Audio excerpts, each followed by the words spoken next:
Hello, everybody. I think we can start now. Let me briefly introduce myself first. I am Georgi Christovani. I am Research Director at PMC Research Center, and nice to see all new faces here in the audience. Very delightful to see you here. It's a really an honor for PMC Research Center to host the Invigorate EU kickoff conference today in Tbilisi. And one of the most important elements of this kickoff conference is this open session, or open sessions actually, where project consortium members, together with different local and international stakeholders, will discuss the main themes around the Horizon project we are actually starting today. First, I want to welcome my colleagues from academia and think tanks from the different EU member countries, the Western Balkans, Moldova, and Ukraine. Also, I want to welcome different local stakeholders representing leading Georgian academic institutions, think tanks, CSOs, independent researchers are also here, as well representatives of delegation, EU delegation in Georgia, various international organizations, and foreign embassies. Welcome. I truly believe that academic cooperation is a critical element of European integration, especially for Georgia on its European path. Sound academic cooperation might be a decisive component of the successful accession process. Thus, I want to encourage all participants to use these public sessions, but also the reception at the presidential residence today in the evening for networking reasons as well. I'm delighted that we all managed to gather today together, and wish you all successful conference and joyful reception in the evening at the presidential residence. Thank you.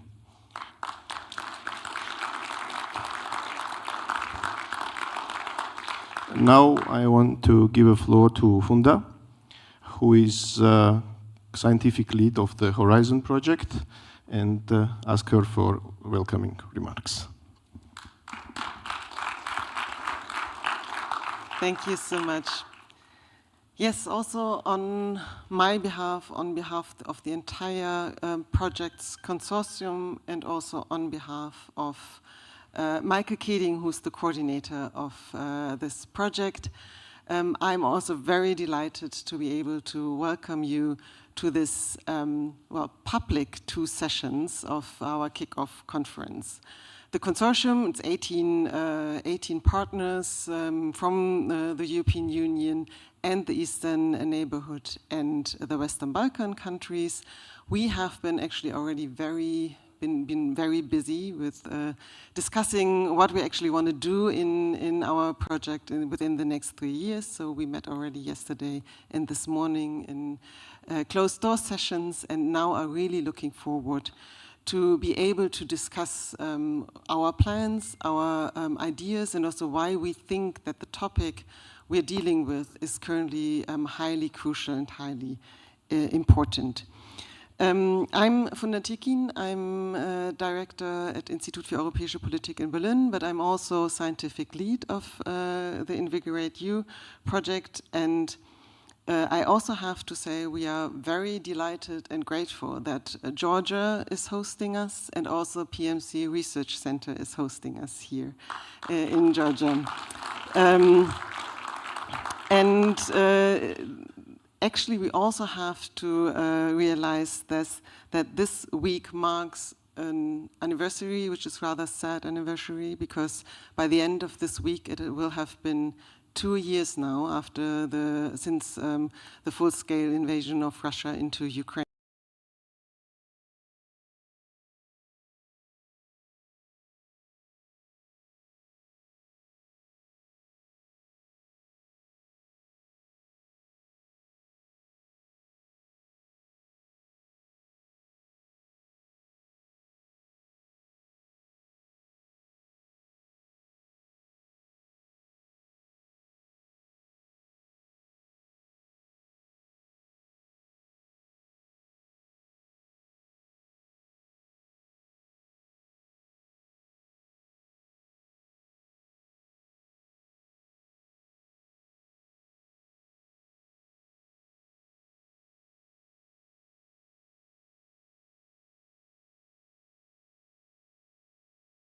Invigorating Enlargement and Neighbourhood Policy for a Resilient Europe.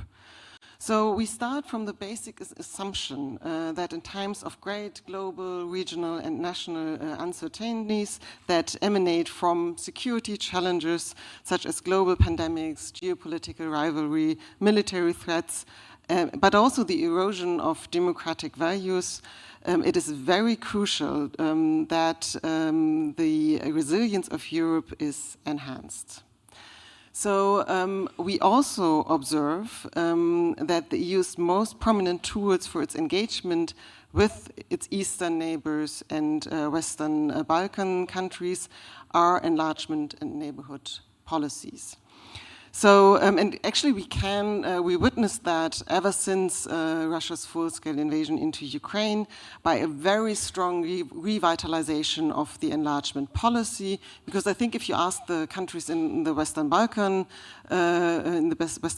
you will, of course, hear the experience of stagnating procedures with regards to the accession, but also accession negotiations and a very stalled procedure. So in 2022, there was much of movement and dynamics within the accession procedure. So by now we have 8 of the 12 countries in the Eastern Neighborhood and the Western Balkans are currently candidate countries. Kosovo officially applied for membership also in 2022.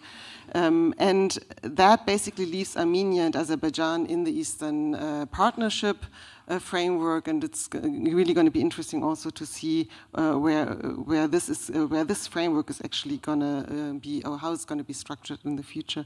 And then, of course, you have Belarus, but that is a de facto frozen relationship with the European Union. So the focus is on enlargement policy, but we, as I already say, we all know that enlargement policy is nothing that's going to happen from today till tomorrow or in 3 years. You know, also the Ukrainian expectations in the beginning was that they are going to be a member within 3 years' time. This is something that, well, this expectation might actually be disappointed in the end. So we have to look into the need of how to actually also reform the enlargement policy, and also then to think of what we can do in the meantime while the process is going on, maybe also with regards to other policy areas, other forms of cooperation.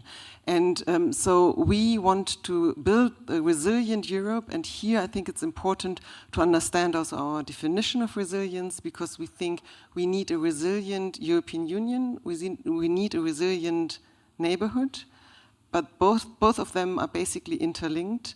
And so we actually need to build resilience together. And I think enlargement policy can be one factor of it, but then we would also need to look into maybe projects of connectivity, critical infrastructure, and also other areas, energy policy. So forms of cooperation where we might kind of build our cooperation while the accession procedure is going on.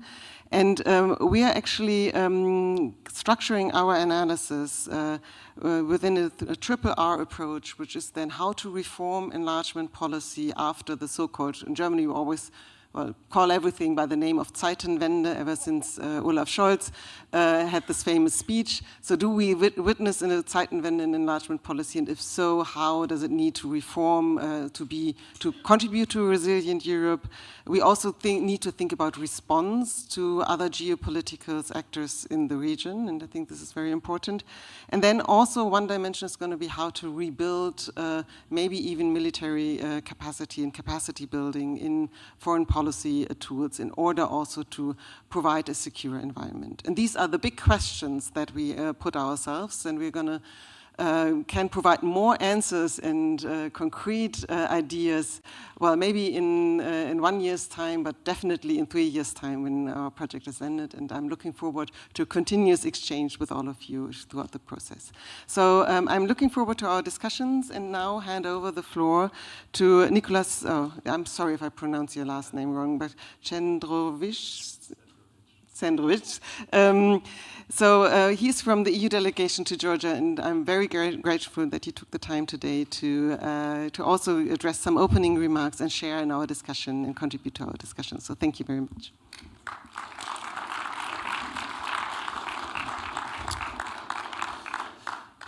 Thank you very much, Funda Georgi. Good afternoon, everybody. Moge Salmabit. And many thanks to the PMCG for organizing this event. I would like to start by echoing what you just said, Georgi, about how academic organizations, institutions working together is important and is part of the enlargement process. And I'd also like to begin by echoing what you just said, Funda, which is that we are approaching a very sad but urgent anniversary, which is the second anniversary of the Russian war of aggression against Ukraine, which is a constant reminder about how the tides of European geopolitics have changed, but also how Europe's resilience is more than ever interlinked with that of its neighbors, and therefore how enlargement policy is part of that resilience. Because the new members of the EU, when they come in, are going to benefit from the powerful economic leverages. They will also contribute to the increased stability of their region and of the wider Europe as a whole. And actually one of the thinkings in Brussels, the EU, is that enlargement is not only a moral imperative or even a historical duty, it is actually an investment in the continent's stability and security. The German foreign minister rightly said last year that there should be no grey zones in Eastern Europe, that we cannot afford such grey zones. And let's be honest, finding the consensus amongst 27 EU member states is going to be complicated. It already is. Nevertheless, President von der Leyen said that completing our union is the call of history, as geography, history, and common values bind us. So with that, I would like to congratulate Georgia on, especially its citizens, on achieving candidate status to joining the EU only a few months ago. Georgia can, and it's particularly again its citizens, can now proudly say that their future is in the EU and that they are going to be contributing to that future in the EU. Being a European citizen ultimately means being united in diversity, which is the motto of the EU, but also working together for peace and prosperity whilst enriching the EU's culture. Georgia, with its rich cultural heritage, is certainly going to be bringing that to the EU. But the journey to the EU, and Funda, you were mentioning this, is going to mean that Georgia, as well as all candidate countries, are going to meet what we know as the Copenhagen criteria. These criteria act as the foundation of the basis for the process so that any aspiring EU member state can guarantee a functioning democracy, market economy, and being able to meet the very heavy obligations of membership of the EU. And the enlargement process, as a civil servant, of course, we're very focused and obsessed with the process. This process is designed to ensure that by the time a country joins the EU, it will have undergone a complete and irreversible journey to becoming a stable democracy which respects the EU's fundamental values. We need to ensure that the new member states, that includes Georgia, can be a full and constructive member of the EU. Another factor on the journey to EU membership is regional cooperation. Regional cooperation enhances the integration with the EU. There's a key role for critical infrastructure and connectivity, and such regional integration is going to help market integration and cross-border movement with the EU. As an EU official, let me be frank and say that enlargement is a lengthy process. Funda, you were talking about expectation management, and this is very important. It is and will take a long time to join the EU. That process demands an awful lot of joint work within the country as well as with its neighbours. However, given that the last enlargement of the EU to bring in Croatia was over a decade ago, EU enlargement policy itself has to be reformed. And I think that this is part of what this project is going to be looking at. That EU enlargement policy and process is going to have to adapt to today's context and demand a more cohesive and inclusive enlargement policy. And of course, we hear the calls for enlargement to be gradual and merit-based in order to address the experiences of the last decade as well as the challenges ahead. There are many, many of those challenges which are going to need to be addressed, such as the budgetary implications of enlargement, including the common agricultural policy. This is particularly for some of the countries which are on the list, such as Ukraine, CFSP alignment, security and defense, and overcoming bilateral disagreements, which is a particular concern in the Western Balkans. These are on top of the ongoing focus in the enlargement process on questions of democracy, governance, rule of law, and fundamental rights. But that's maybe the homework for redesigning the enlargement policy. That's more of a homework on the EU side.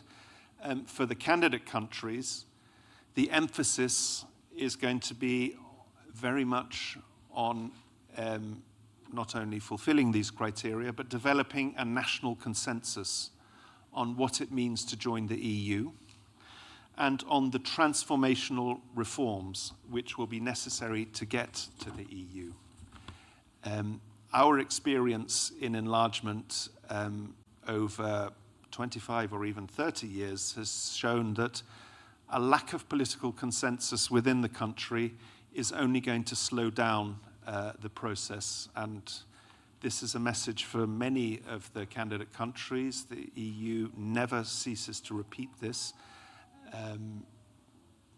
Developing that consensus and being able to work together within a country and bringing together all political forces, this is what's going to help accelerate the process of joining the EU. So with that, as you said, Funda, this project was launched only a few months ago, a few months after the start, actually after the start of the Russian war of aggression. It's an important tool to address this new approach and to examine all of these important questions to enlargement in an inclusive and comprehensive manner.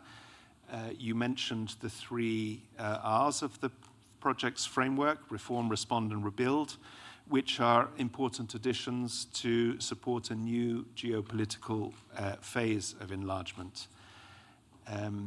In the case of Georgia, this approach can help Georgia implement the Commission's recommended 9 steps, and that's despite the challenging geopolitical context in which Georgia finds itself, as well as the political context in Georgia itself. With that, I'm going to hand back to you, Georgi. Thanks very much. I look forward to hearing from the experts today, the fruitful discussions, and your conclusions. Didi Madlova.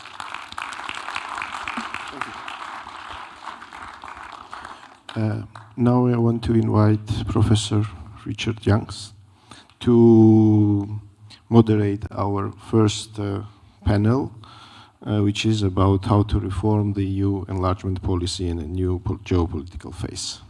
And also all other panel members, let me also briefly invite them: Gisela Bosse, Mariam Khotenashvili, Frank Schimmelpfennig, and we will be joined by Michael Rupp from the Brussels. Thank you.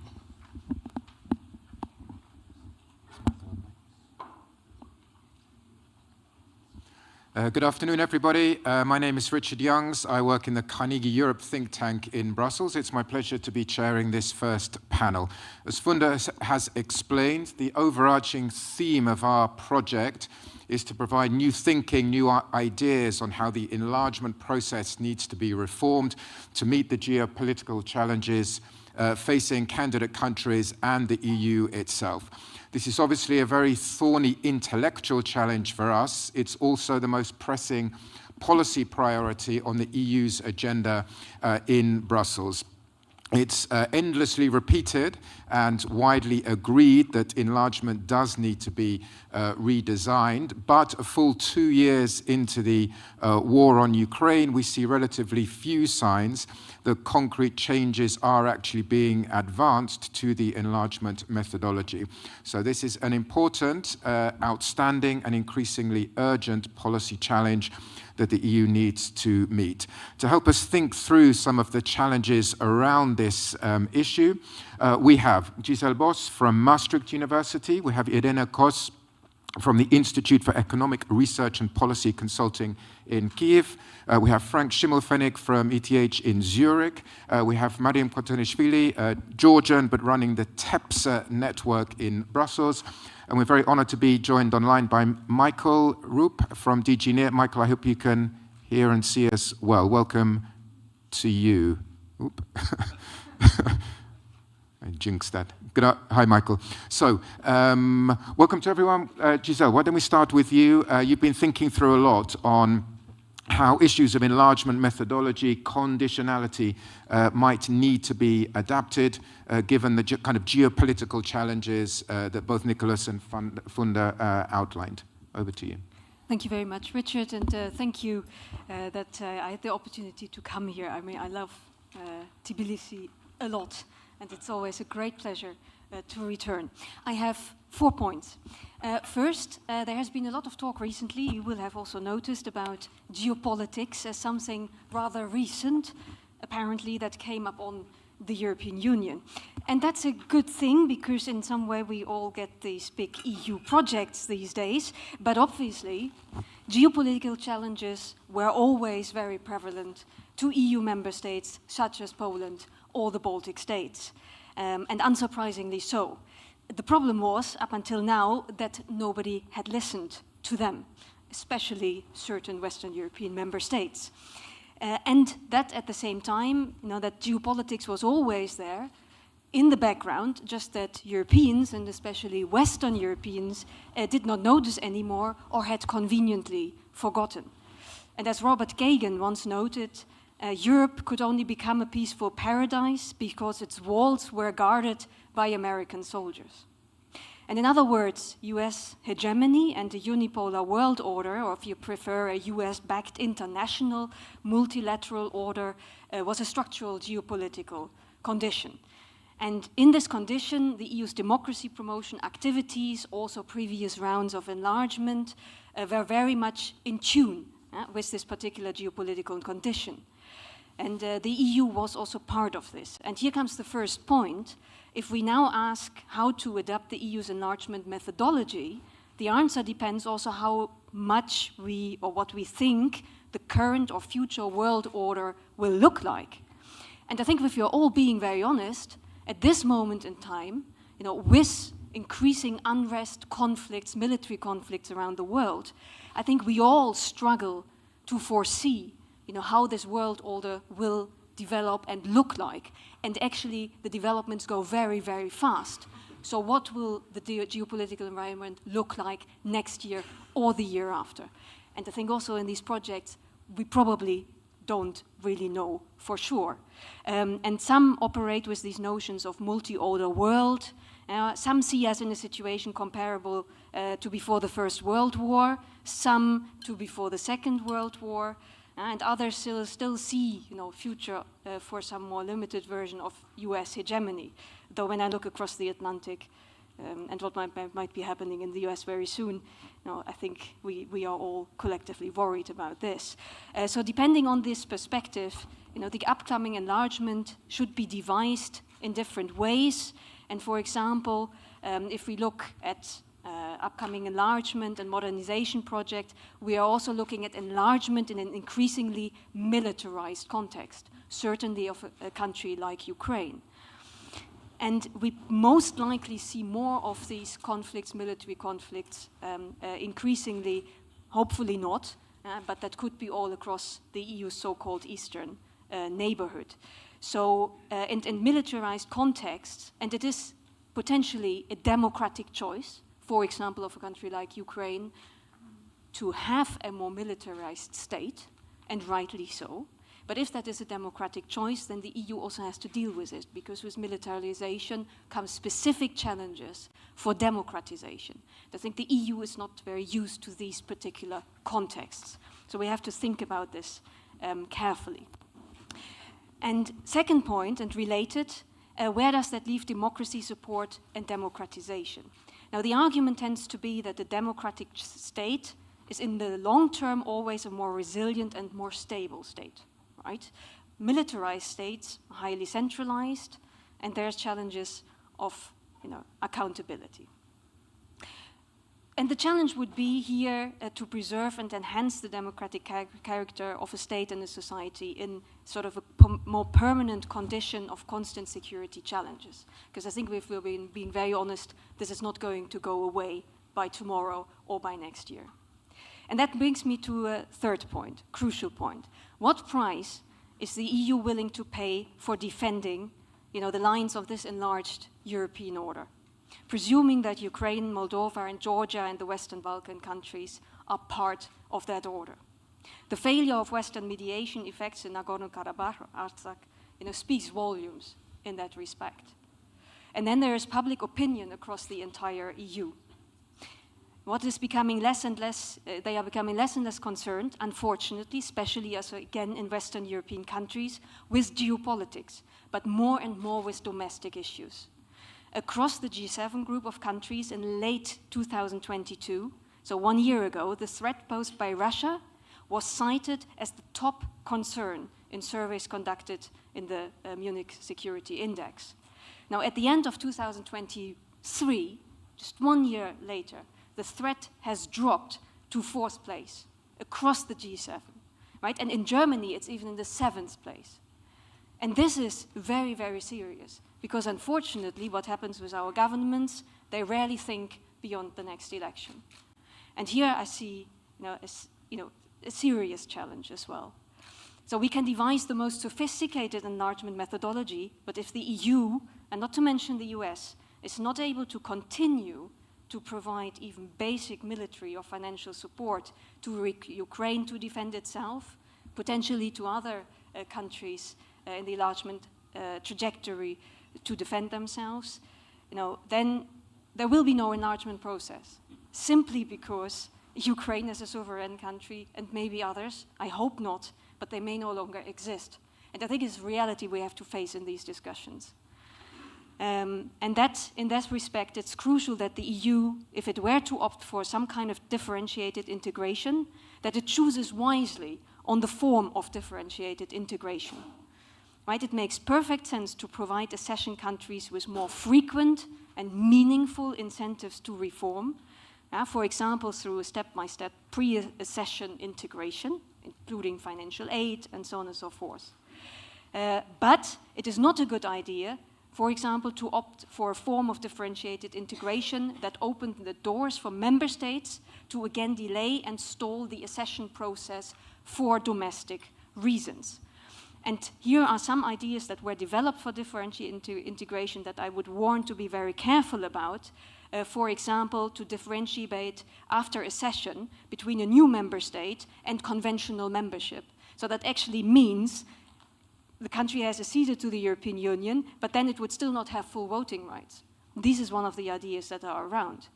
Or a situation where, by way of retracting certain incentives that have been given or withdrawing financial assistance, also steps towards integration can be reversed and actually be reversed by way of a so-called reversed qualified majority. So you would have to find a qualified majority of countries who oppose this step of removing or going backwards integration on behalf of the EU, simply because one member state might have seen a problem. And these are the kind of types of differentiation I think that we should think very, very carefully about. And the final point. Now, if we talk about how we can improve the enlargement methodology, there's something else we have to do. And the colleagues at the European Democracy Hub in Brussels, which I will encourage you to have a look at the website, they just read excellent pieces on also how to take populations in the accession countries along in the accession process. But we also have to take the EU publics along. And arguably, and this is really my last point, I finish, much of the Western European public's response to the Russian invasion of Ukraine was less about, what I would call rational geopolitics, but it was more about emotions, especially in Western European publics, note. Emotions such as empathy and compassion, especially in response to very explicit and graphic media images of suffering Ukrainians, tortured bodies of innocent civilians, right? And that came coupled, it's a very clear humanitarian concern, and I certainly don't want to talk this down in any way, but it came with also very traditional paternalistic depictions, like of helpless women with children, bleeding pregnant women on a stretcher being carried out of a bomb hospital. I'm not saying that this is not horrific, don't get me wrong. This is very horrific indeed. But in European mindset, Western European mindset, it kind of created this urge to feel pity and to help. And yes, that was very good to generate support.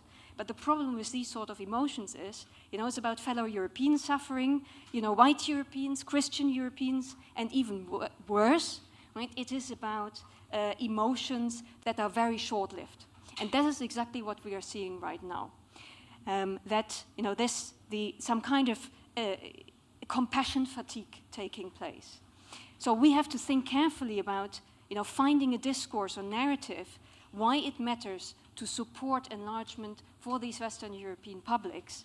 A discourse, in a way, it could be based on clearly shifting arguments based on EU security, but I think it would be good to have a discourse, for example, on building some sort of rational compassion, with our fellow Europeans, including the Georgians. Thank you very much.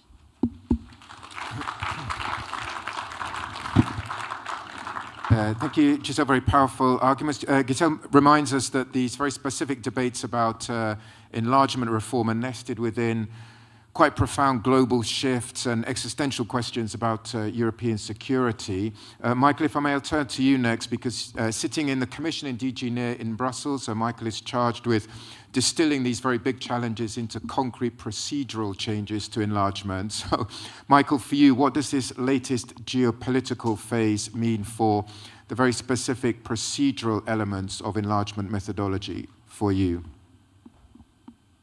Thank you very much, and thank you very much for inviting me. It is a pity that I cannot be with you in beautiful Tbilisi. I hope next time I will be able to join. Short disclaimer, anything I say is not necessarily the official position of the European Commission. Anything controversial I'm telling in my personal capacity and with my academic hat at the Brussels School of Governance. So our colleague here has already set the stage. We have a new geopolitical phase, it is argued. We have a Russian war of aggression. We have threats against the European security order by the Kremlin. And we have the explicit aim of a re-establishment of the Soviet Union or an extended Russia by annexing fully or in part currently independent states. In addition, we have a destabilization of Western democracies through Russia's interference in elections, partially legally, support to autocratic parties supporting Russia, and disinformation campaigns. So in all of this geopolitical turmoil, what can enlargement policy do? First of all, of course, regarding the Russian war, annexation and subjugation threats, enlargement policy supports morally and politically those forces that support the rule of law in these countries, democracy and free societies in general, in Ukraine and in other countries threatened with territorial disintegration. The European Union is also part of a security order, although it relates less to military security, which is often the important thing nowadays. It relates to economic security, democracy, and rule of law. And of course, regarding destabilization of the EU, the question is indeed also within the European Union, how we enlarge in a way that we are exporting stability and not importing instability. So this is a question of the countries when they join, at which level are they regarding their democracy, their rule of law, their economic development, and their social cohesion. My colleague Niklas Sendrovic has already mentioned the Copenhagen criteria. They are now a little bit over 30 years old, but they are as topical as ever. Because what we want to do is help all these countries stabilize their institution, and this needs to be done in a democratic way, guaranteeing democracy, rule of law, human rights, and respect, of course, of protection of the minorities. We also, and this is very important, need to make sure that they have a functioning market economy and a capacity to cope with the pressures in the single market. As I always say, there is no use in an early enlargement of a country whose economic development is such that on day one, all economic development would be wiped out because the industries, the services, and so on are not competitive. So this is very important. Then, of course, it takes quite a while to transpose the complex EU rules and regulations into your own legal order and make sure that these are implemented.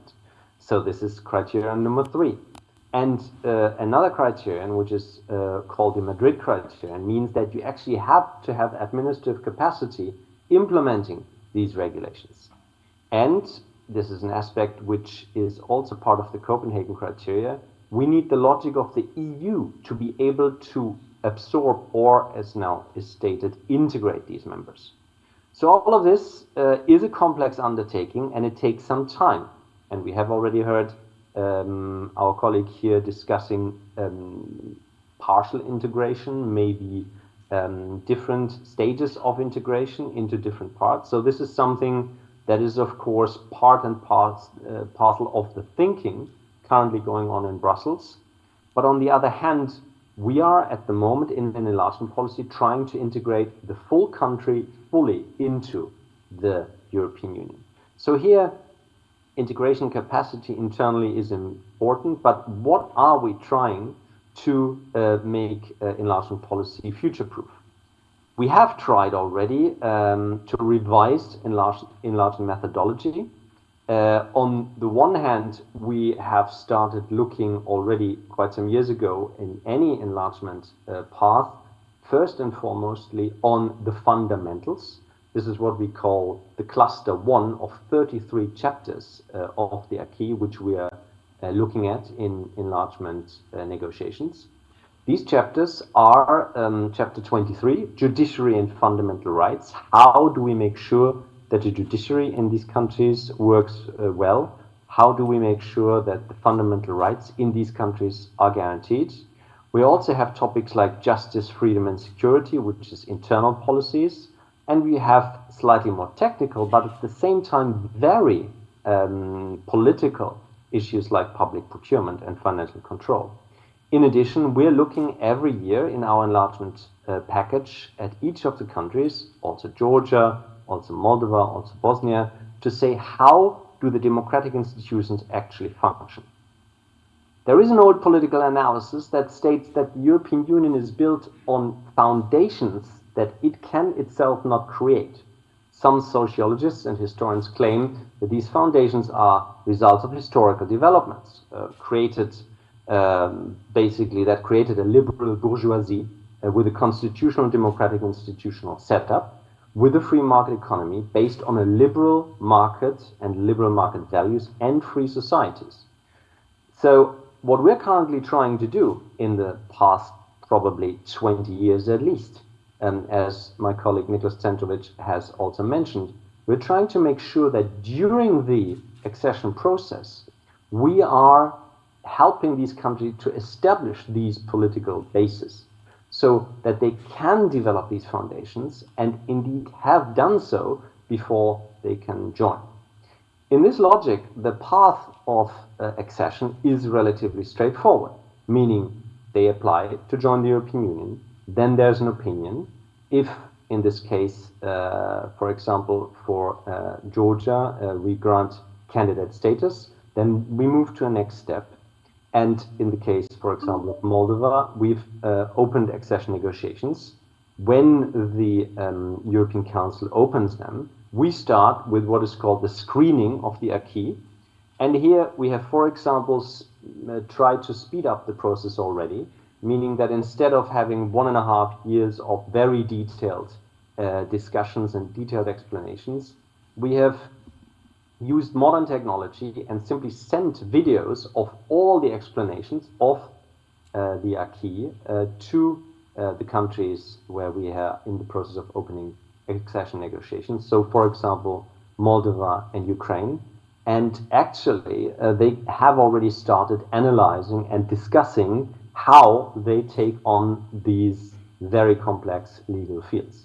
Actually, today, regarding the famous Chapter 23 judiciary, we are having right here in Brussels the first explanatory meeting because this chapter is so important and because we want to make sure that there's no clarity, no lack of clarity as to what these countries need to do.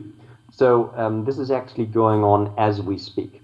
So most importantly, for screening and negotiations, we are moving forward faster than we have done over the past years with the Western Balkan countries.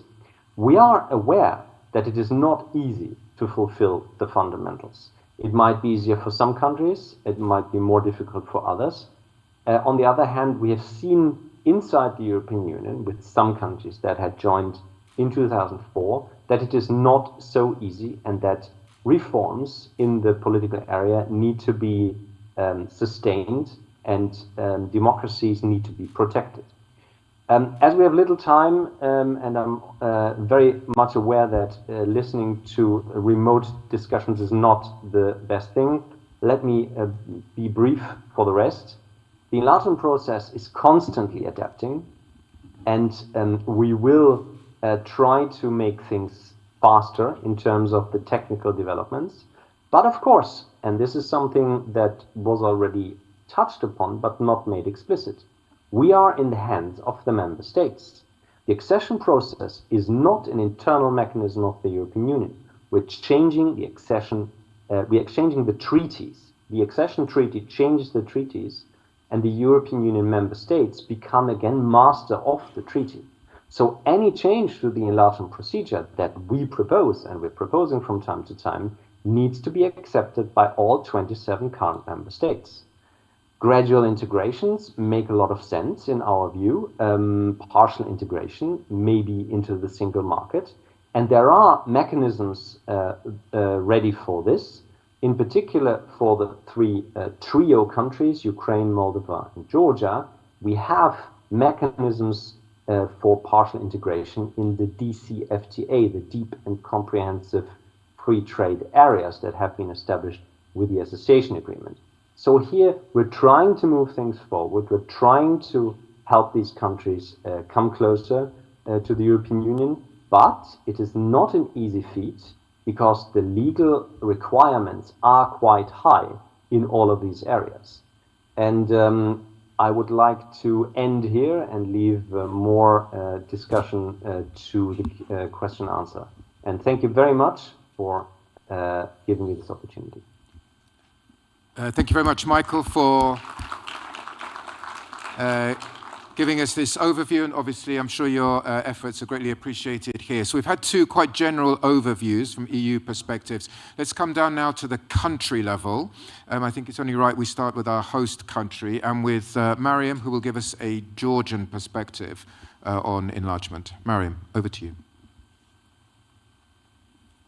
Well, thank you very much, Richard.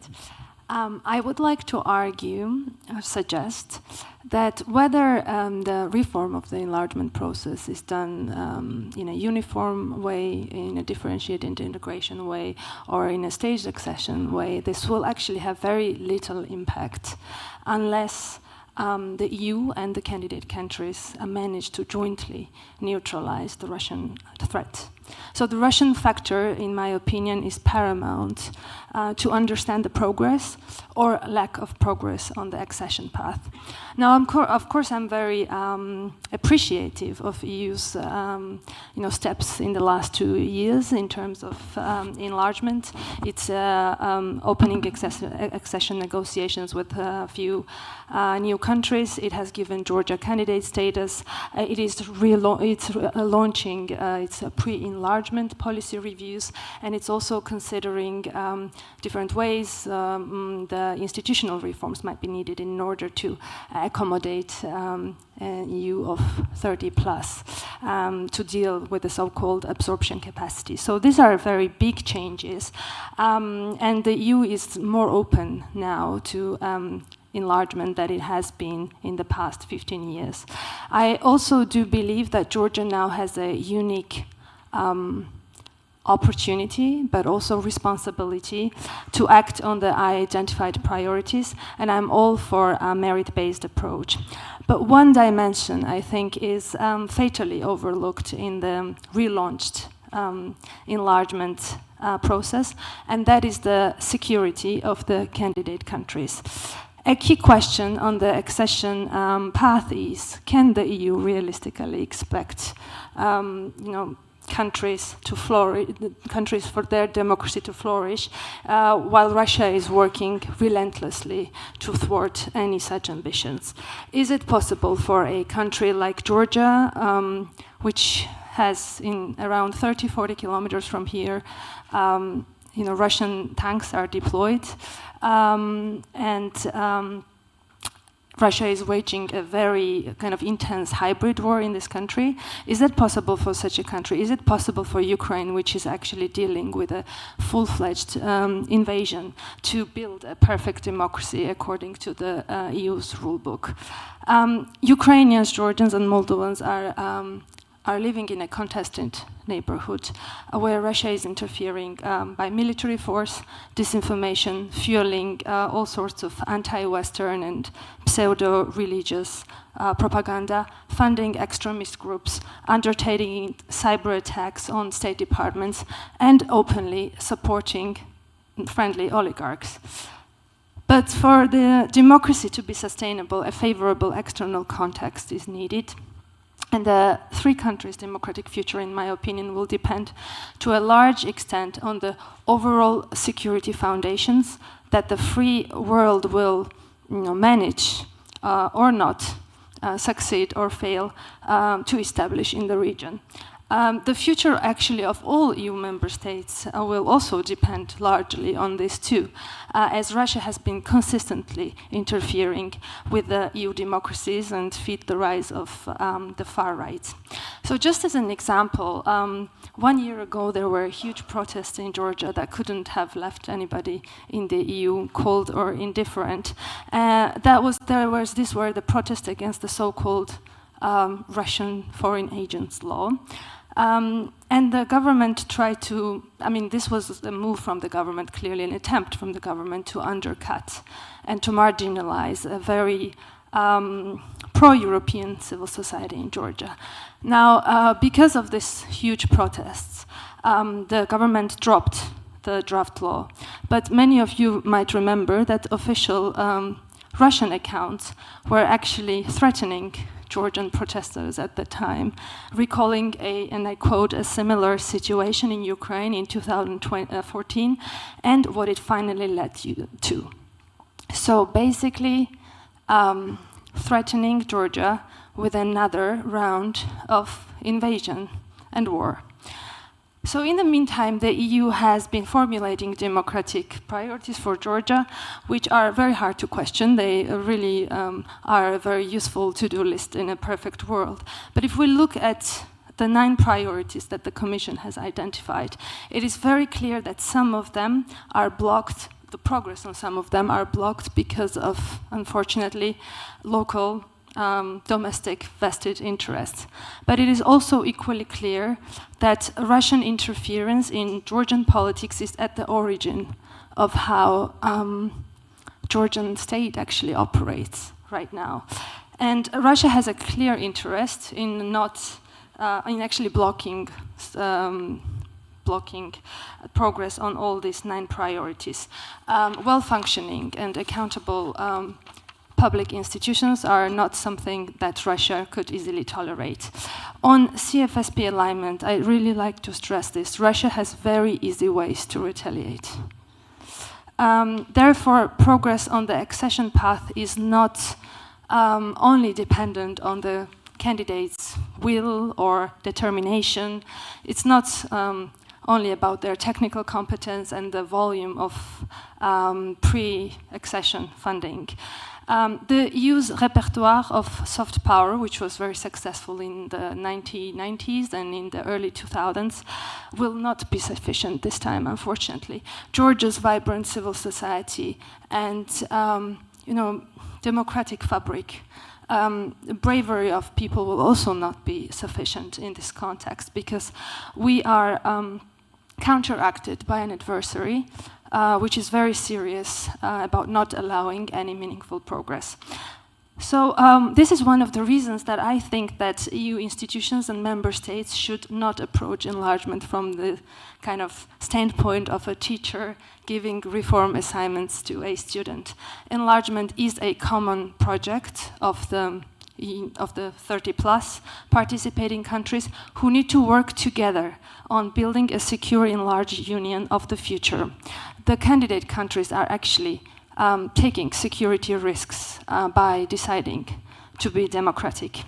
To be clear, I'm not suggesting that the EU should drop the merit-based approach, and I'm definitely not suggesting that it was premature to award candidate status to Georgia. On the contrary, it was essential also for tackling jointly a basic common problem that we have, which is rogue and violent Russia. So I'd like to conclude by this, that it's important to work already now on equipping the EU 30+ with the security foundations that it needs for enlargement and democracy.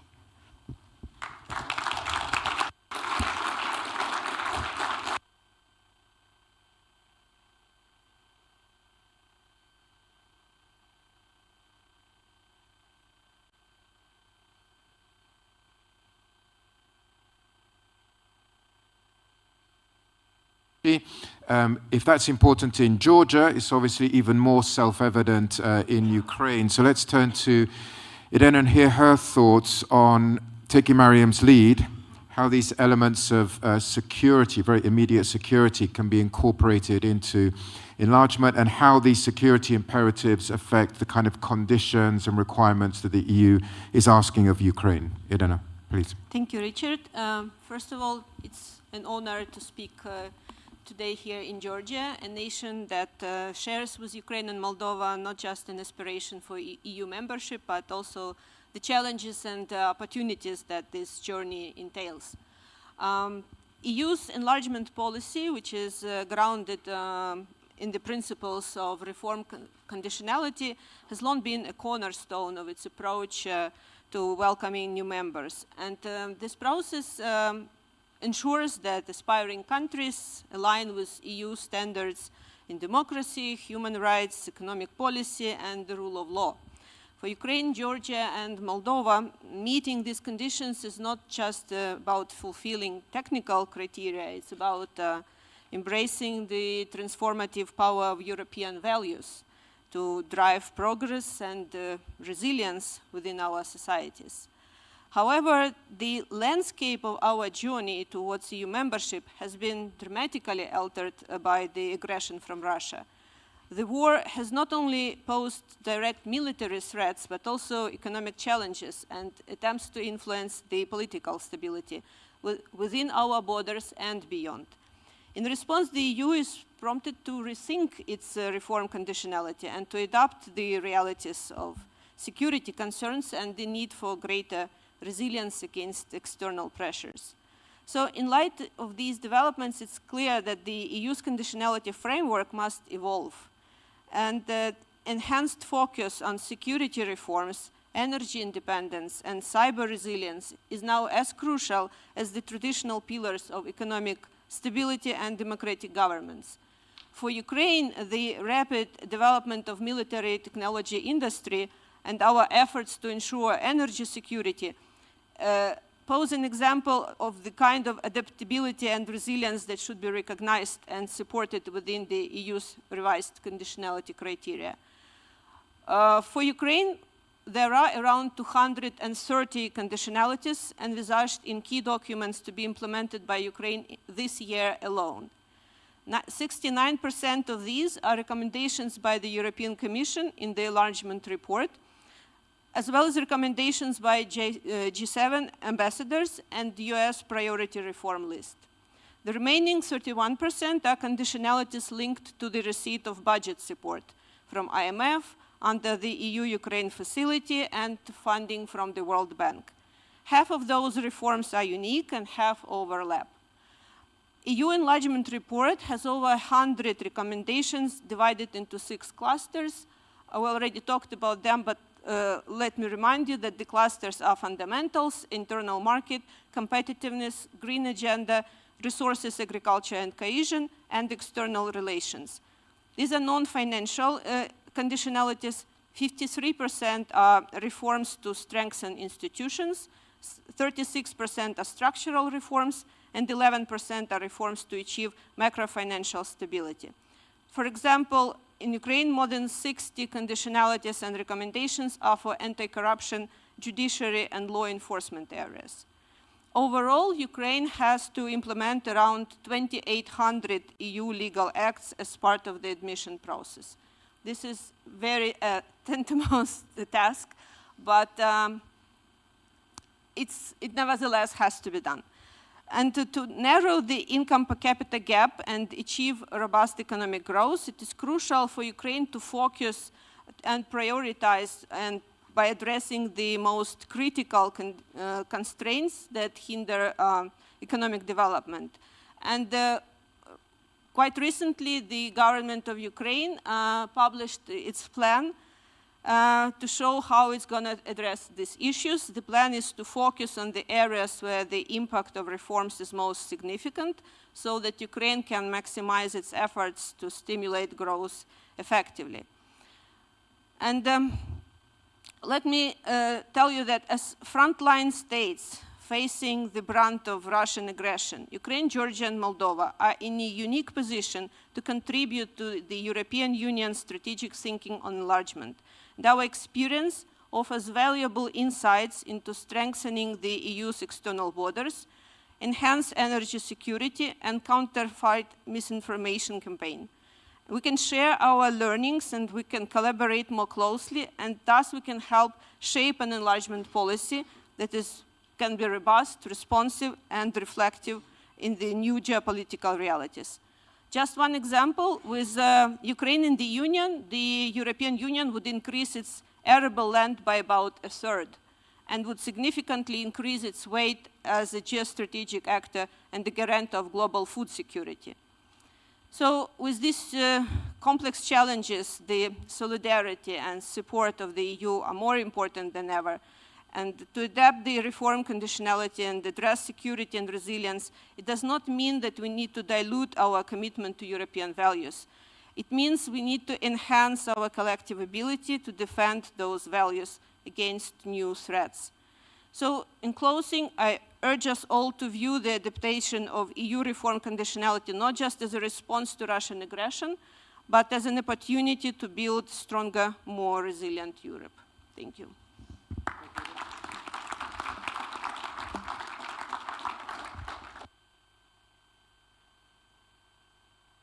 Concrete ideas of new aspects that need to be incorporated into enlargement methodology. To conclude the panel, let's zoom out again Frank has been doing very pioneering work on differentiated integration. One of the big debates at the moment is whether some form of differentiated or flexible or staged accession might be a key element of the way in which enlargement is redesigned, a way that would help the EU keep its focus on necessary reforms, but also to be, at the same time, more geopolitically adaptable. So Frank has been reflecting on this, and we'll hear his thoughts to conclude the first stage of our panel. Frank, over to you.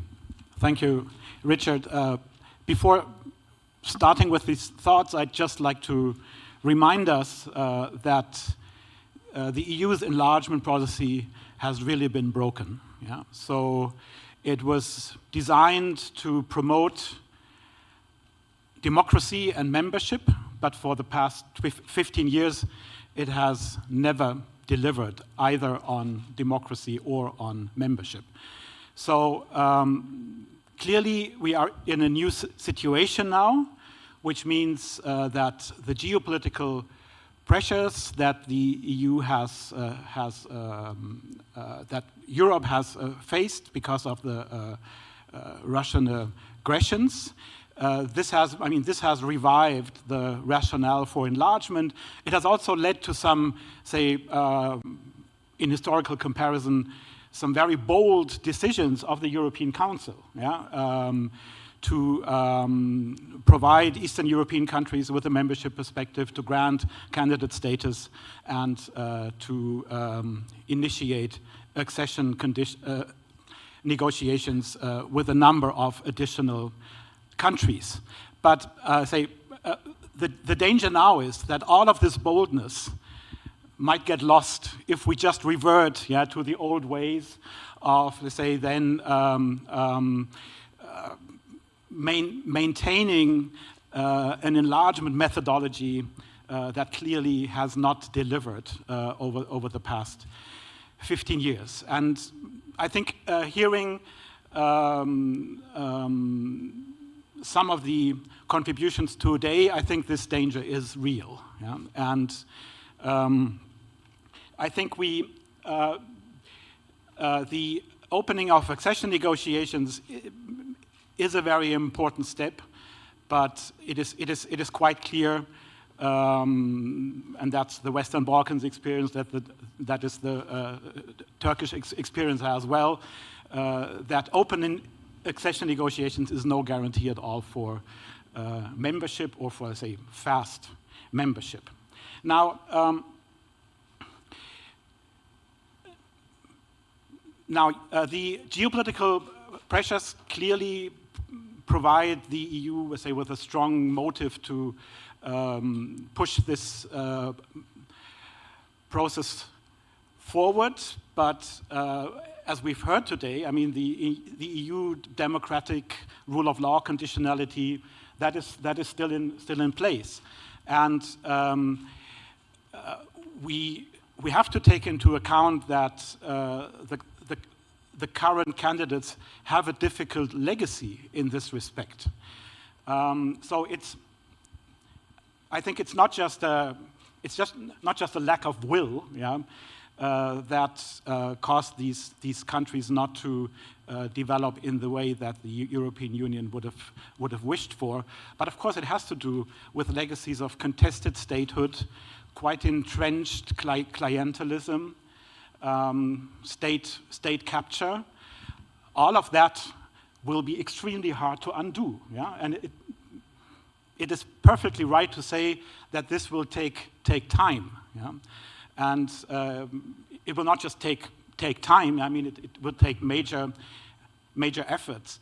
Now, this creates some contradiction. Yeah? On the one hand, the geopolitical pressures basically force the EU to move fast, to make bold decisions, to include many countries in the enlargement process, but in insisting on admitting basically fully reformed model liberal democracy, yeah, will require the opposite, a very long process of modernization, yeah, that will be hard to square with the need, yeah, for geopolitical and the security needs of these countries.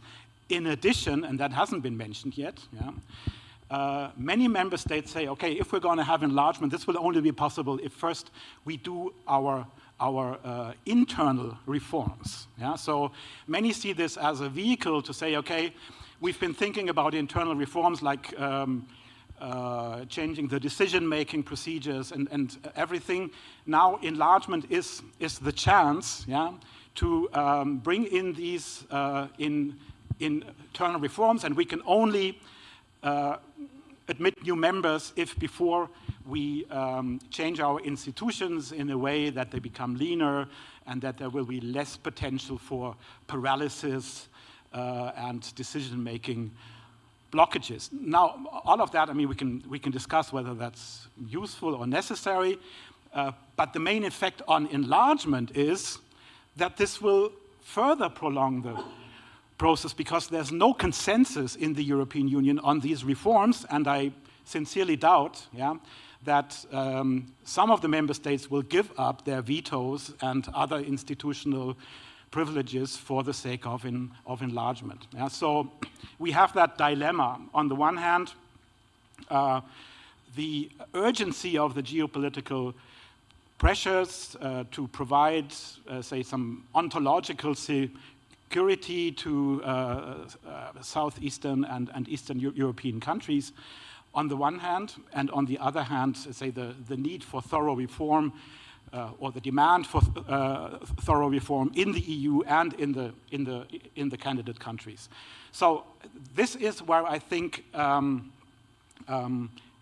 differentiated integration may come in as a workaround, or as at least as an instrument to mitigate this dilemma. What does differentiated integration mean? It basically means, well, that not all member states participate in all of the EU's policies, that not all member states have the same rights and benefits as others. And the first thing to say is that this has been a very established practice in the enlargement policy of the European Union. So every accession round to the European Union has come with transition periods for the new member states in which they were excluded from some of the policies.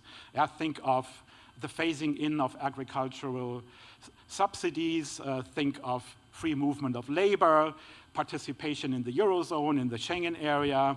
Most of these came with a clear end date, but some of those don't. Just think of Bulgaria's and Romania's non-full accession to the Schengen area. And the other regularity we see in the EU enlargement is, say, the poorer the new member states are, the more differentiated their accession is at the beginning. That's almost a law. And now think of the current candidates. Their average GDP per capita is half of that of Bulgaria, which is currently the poorest member state. So I mean that also helps us to expect that any accession of the current candidate countries, if and when it comes, will be differentiated, probably at a very different level from what we've seen so far. So here I might differ a little bit with Giselle, which is of course a productive controversy that we should nurture in the future.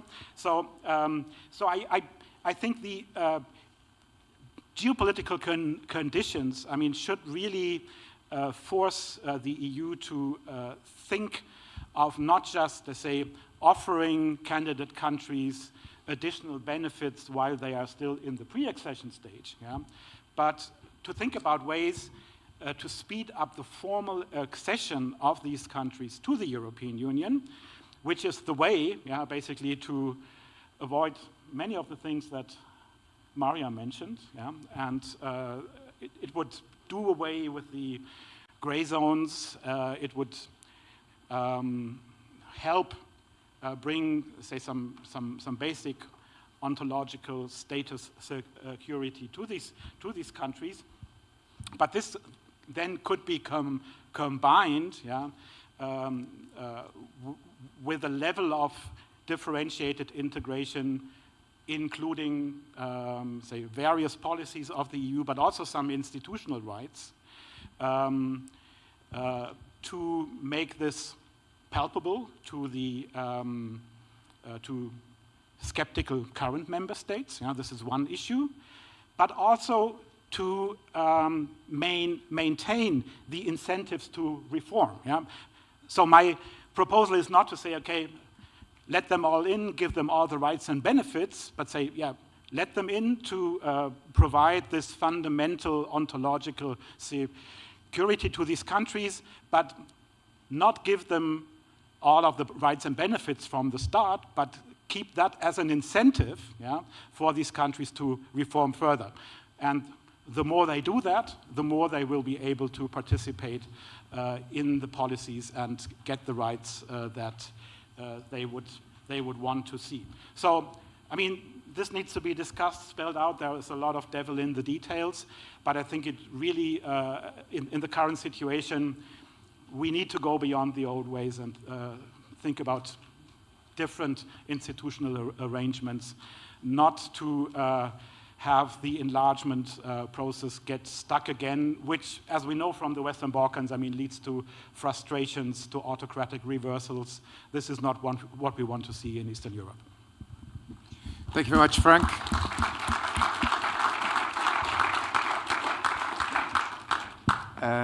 Very thought-provoking. So our 5 speakers have put a very rich range of issues on the table. We could spend another 3 or 4 hours debating these. Unfortunately, we have 5 minutes to do so.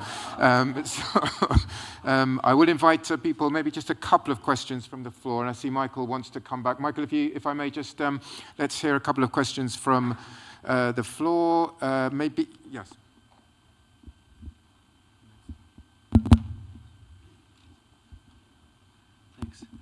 Hello, everybody. Strahinja Subotic from the European Policy Center, think tank from Belgrade. This is more of a comment, if that's fine, as I'm one of the co-authors of the staged accession model, a model for accelerating or transforming the accession prospects. When it comes to my comments, I first salute the fact that we all agree, it seems that there is a consensus that we can't go on with the old methods.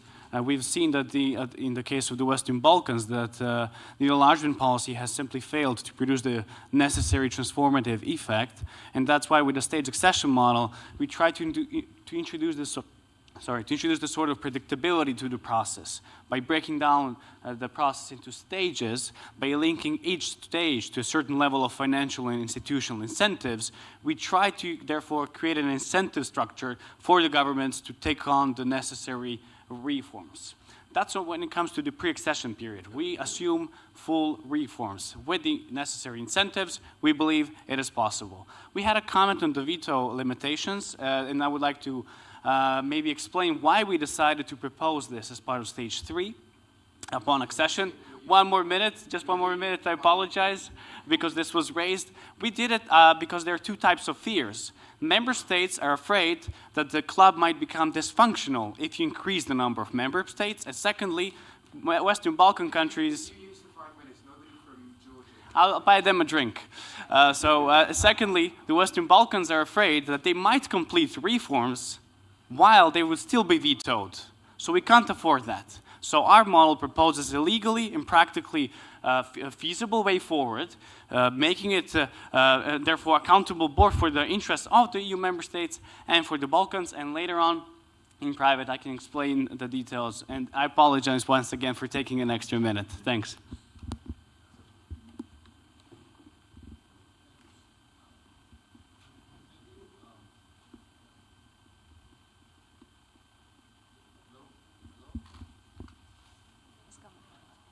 Thank you, Seri Kabanadze from Gras. I think you're going to need more than one drink from me. I have a small question. So all these countries that are in the Eastern Partnership, they share one thing, which is that we all have occupied regions, uncontrolled territories. And it's basically a question to the panel, but also particularly to Mr. Rupp. And the EU has certain experience of dealing with these regions. You have the Cypriot model, where the Cyprus is considered to be part of the EU, but acquis communautaire is suspended in the north. You have Greenland model, where the Greenland is part of Denmark, but is not part of the EU. You have a weird reverse Northern Ireland model, where the UK is not part of the EU, but Northern Ireland is in a way part of Four Freedoms. And then you might have, by the time our accession comes, hopefully sooner than later, you might have some strange model of Kosovo-Serbia. What is the thinking right now in the EU, if there is any thinking? What model should be thought of? And if there is no thinking, maybe it's time to start more dedicated discussion about this.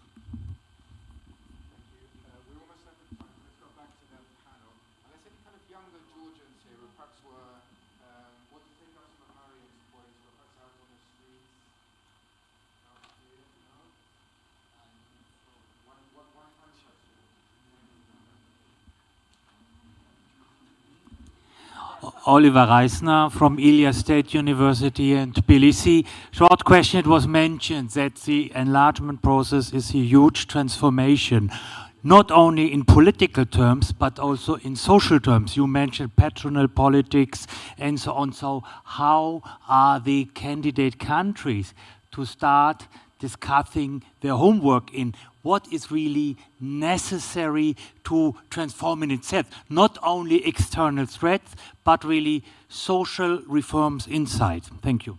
Good question. Michael, you're keen to come in. Let's hear from you first, please. Sorry to keep you waiting. Sorry, I didn't hear quite, but it looks like you are giving me the floor. Is that correct? Yes, we are. Yes, okay. Two aspects, and it has been mentioned by Professor Schimmelpfennig a little earlier. Of course, the current enlargement policy includes everything we do with these countries already prior to enlargement.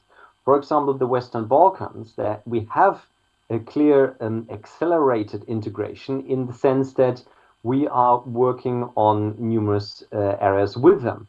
Because when it comes to concrete things, for example, we have an economic and investment plan, we have a policy engagement that discusses with these countries already how they can integrate better into the single market, in energy, in transport, in all the sectoral areas.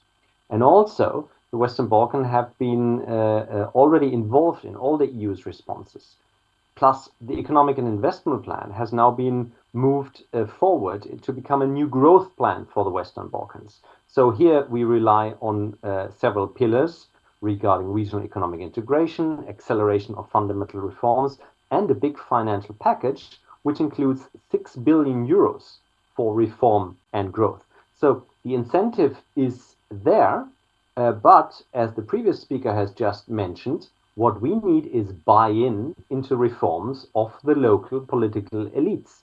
The national political elites, the economic elites in the Western Balkans need to buy into the reform. And the reforms that we're proposing are very often very clear. They're very explicit. You can read every year our proposals in the country reports.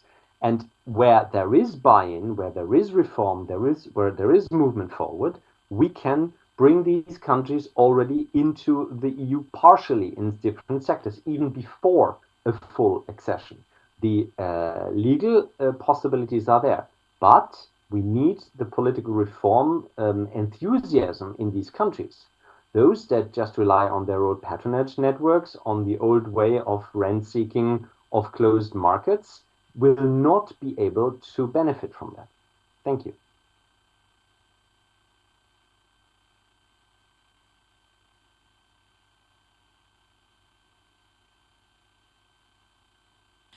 I wanted to add that in Ukraine we do have a political consensus on joining the EU, and also the consensus in society, overwhelming support for joining EU and NATO, so there is no question about whether we should join, but the question is what should we do to do it as quickly as possible. And also there is an understanding that the negotiations are not actually negotiations, so we're not trying to change like the conditions. It's only how to stage the process and how long the transitional period is going to be. And another point I wanted to mention is that, oh, I forgot, sorry. The social questions that you raise, I think this is a hugely important point.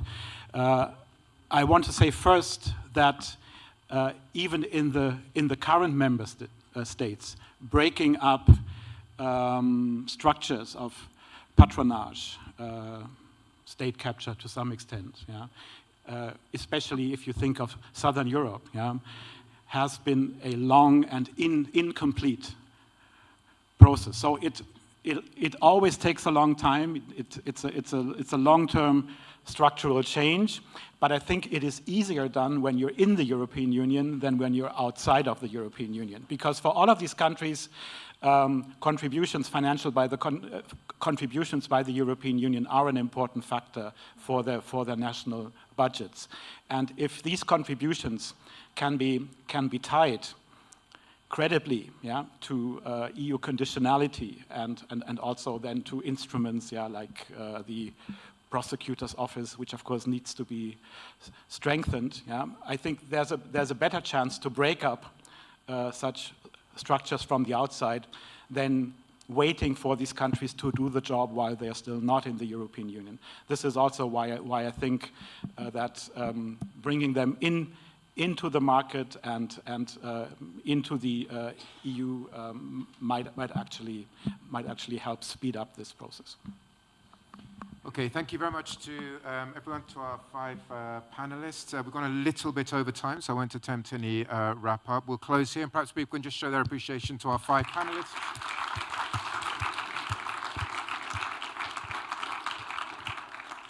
And we move into the second panel, yes? We have, okay, coffee.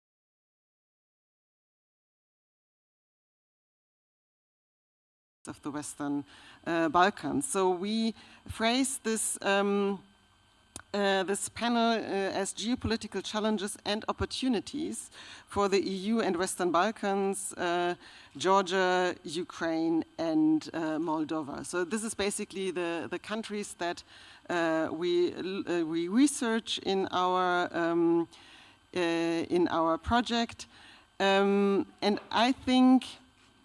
I have a distinguished panel with distinguished speakers, and I'm very glad that all of you were willing to share your expertise with us and your thoughts. First of all, we have Matteo Bonomi from the Instituto Affari Internazionali in Italy. He is leading the work package on geopolitical ambitions of other geopolitical actors in the region. Then we have Karlis Bukovskis, who is director of the Latvian Institute of International Affairs. He's actually representing the work package that is dealing with critical infrastructures and connectivity issues. And then we have Juha Jokela from the Finnish Institute of International Affairs in Finland, who is leading the work package where we look into capacity building issues of the European Union and for resilience building in Europe. And then we have Gogita Gvedashvili from the Georgian Center for Strategy and Development. And I'm very glad that you joined us here, because to share your expertise and your Georgian perspective also on enlargement and neighborhood policy, and also, if I'm well informed, you have a expertise on countering hybrid threats and strategic communication. And I'm sure we're also going to speak about that in this panel. So first of all, welcome to all of the panelists. And I'm going to start by giving Matteo the floor, because I think one strand of discussion from the first panel actually leads right into also the research that you're going to do in Invigorate EU. And this is what Mariam also discussed in terms of, how important or how relevant are actually, those other actors in the region. How can they impact on, on the countries in the region, but also on the relationship of the EU with those countries? And Mariam was really kind of highlighting the effects on the potential for democratization in those countries. But there is not only Russia to look at, but there is also China and Turkey. And maybe me coming from also research doing on EU-Turkey relations, I think for me it's very interesting that in this project we are dealing with Turkey as one of the other geopolitical actors and not one of the accession candidate countries. And I think there are very good reasons for that, which we do not have to discuss today, but we're going to deal with Turkey as one of the other actors. So, Matteo, the floor is yours. Thank you, Funda. I'm very a pleasure to be here and to be part of this project. One important part of the project is this work we will conduct on mapping geopolitical ambition of third actors, that is mainly Russia, China, and Turkey in candidate countries. And there are risk of opportunity of connected with that, and how also to which kind of formulate policy recommendation. Of course, most of the research lie ahead of us, and we will soon have a result to share. But maybe for today, I just want to share a couple of thoughts why it matters and why it's relevant. And I think, in the last 20 years, the international system has really undergone tremendous radical changes, and still the EU had the luxury to being able to be very much inward-looking and to occupy in dealing with its own internal issue. Even when crisis and conflict were coming from the international context, somehow the perception within the EU and political narrative has often been we have to solve our internal issue of governance, of redistributive conflict among the member states, and the examples are really several. The economic and financial crisis was endogenized in the in Euro crisis. The migration inflow became a crisis of Schengen. Even adaptation cost to globalization at the turn of the century became a constitutional crisis with the failure of the ratification of the treaty, or the constitutional treaty, and so on. And all these elements, together with increasing politicization and rising Euroscepticism, somehow were always perceived as the main existential threat to the European Union, and has really monopolized our attention and our debate. Why this matter for when working with a candidate country? I think it matters so much because somehow in this prioritization happen at the expenses of, especially of those countries at EU surrounding, that somehow receive less attention and less. They were somehow part already of EU policy because they were part of many policy frameworks like enlargement policy, neighborhood policy, and so on. But still they were not part of the European political system. And so the reaction that sometimes the EU was able to set in place was really inward-looking, and somehow the spillover and negative effect were traveling very fast to all surrounding countries, but the solution were extremely slow, if ever arrived. And these, of course, have created an extremely conductive environment for third actor to be present and to increase their influence, exactly because they were interlinking with those modernization logic we were referring before. And I think, of course, this has changed after Russian invasion of, full-scale invasion of Ukraine of 2022. Probably some change was already coming, but certainly these have completely changed their perception. And today we cannot any longer have the luxury to assume that the international environment is a benign one. And of course, we need to do much more work on understanding these dynamics and how the modernization logic of included in both the European enlargement policy, but also neighborhood policy, interact with this interaction. And so we will try as best as we can in the next 3 years to assume a holistic perspective, a systemic perspective on EU system of regional integration, I would say. So not only about EU member states, but EU and those countries that already are somehow part of the system and that were traditionally ignored, and how third actors interact with that and how they establish their presence. So we will map that. We will construct an empirical index also to measure that, and then we will work on a strategic foresight to come with the best recommendation that we can. Thank you, Funda.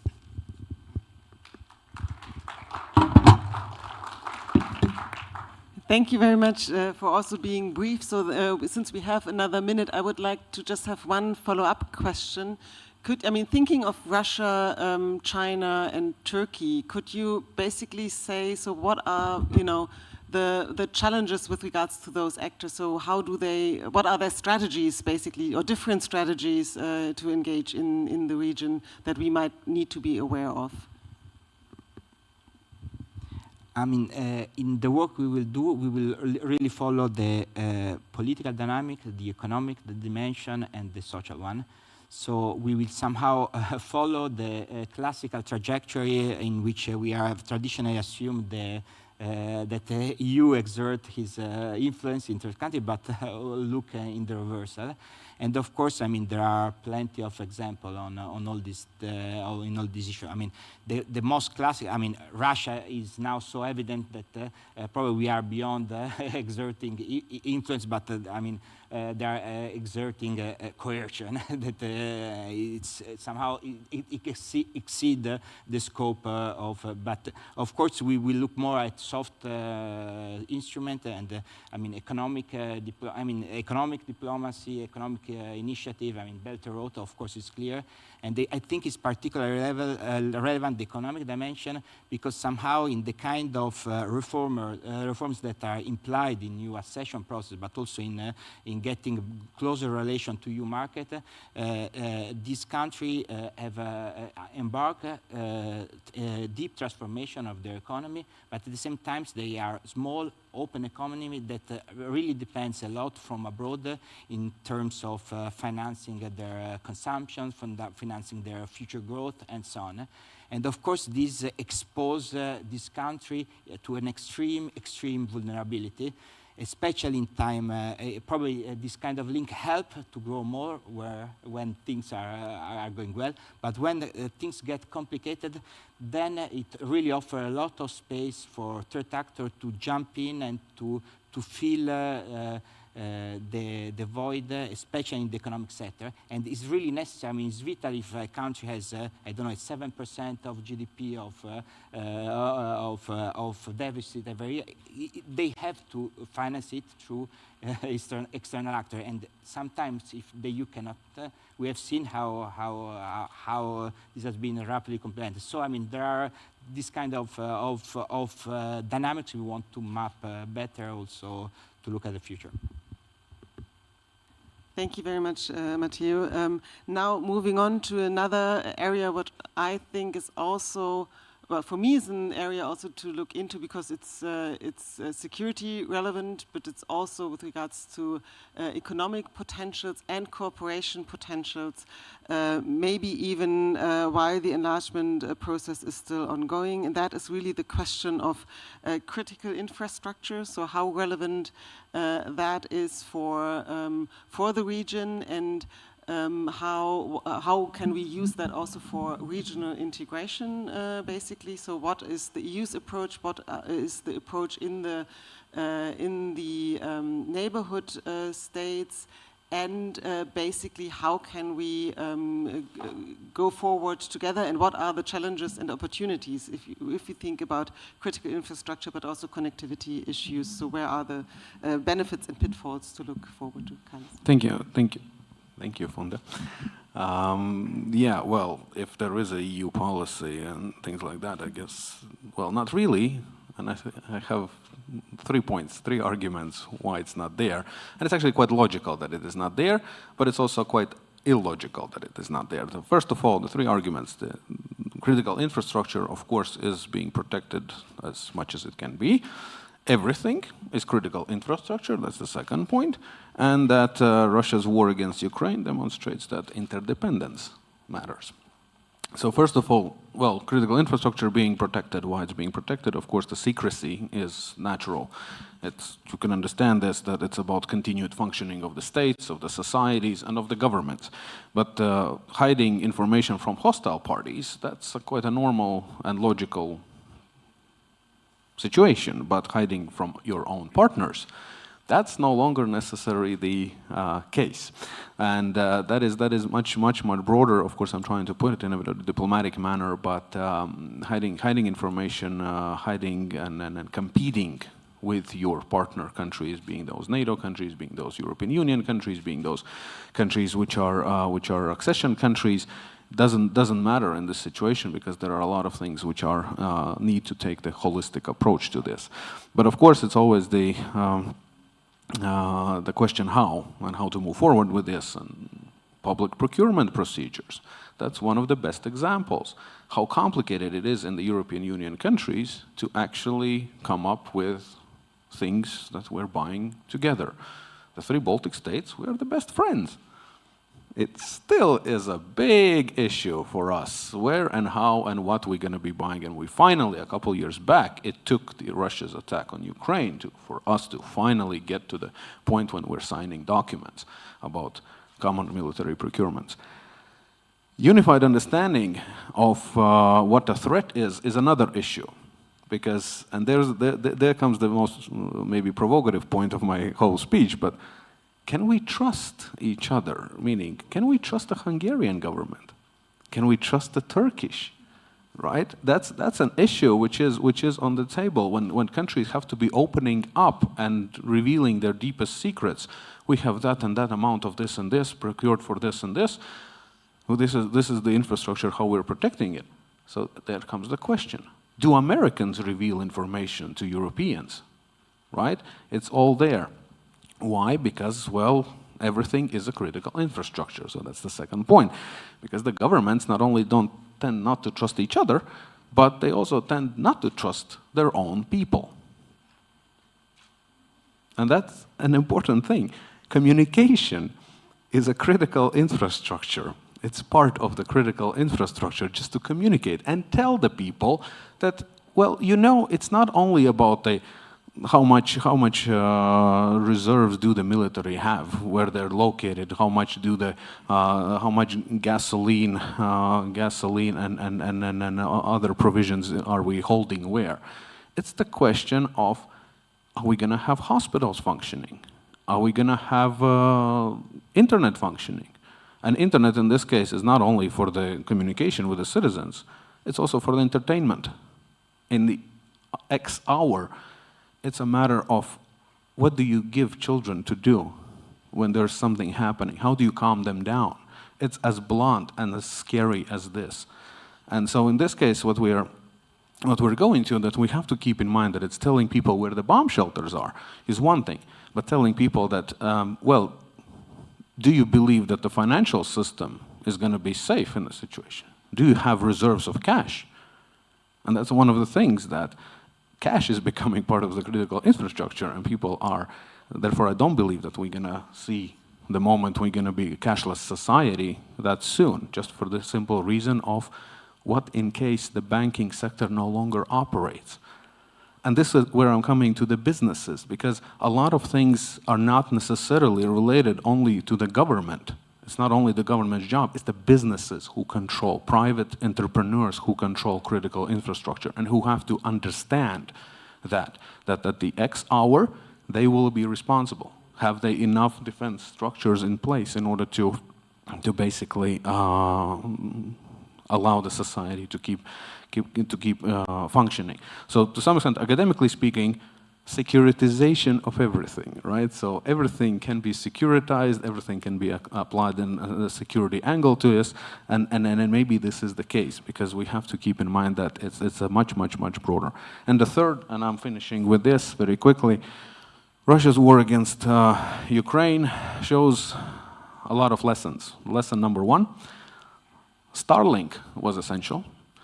One of the first things that Russia tried to do, and they actually successfully did, they cut off Ukraine from the internet.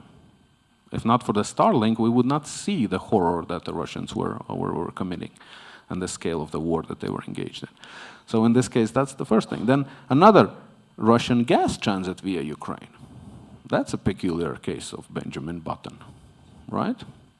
Two pipelines, main pipelines, strangely called Brotherhood and Unity. Well, former Soviet ones, therefore, they were not very original with names. And they're both still operational. Russia is not bombing them because they need themselves, right? So here comes the situation where two critical infrastructure actually in this interdependence aspect comes in. Nuclear power plants, that's another thing. That's a tricky thing. In case of Chernobyl, we remember when Russia started attacking Chernobyl, we all got scared that suddenly the Russians, who have no idea what it is, they were basically laying siege to Chernobyl, former nuclear power plant. But then the Zaporizhia happened. And Zaporizhia was another scare. That's the largest nuclear power plant in Europe, one of the 10 largest in the world. And we all got scared that at one point when Ukrainians are going to try to retake it, because currently it's under Russian control, then it could be a catastrophe, right? So here is the interdependence, that even the attacker knows that there are limits to what you can do. In case of hydropower plants, well, Kakhovka Dam showed that, that's not the case. That's unfortunately not the case. So I'm finishing with this. I am right on time. So yeah, in this case, this is a very negative message at the end, but I think to a large extent, Ukraine's horrible experiences with Russia's war of annihilation gives a lot of us a perspective and lessons to be learned on where the critical infrastructure matters, what is critical infrastructure, what needs to be protected first, and how to do that. That's the unfortunate positive side of an extremely horrible situation. Thank you.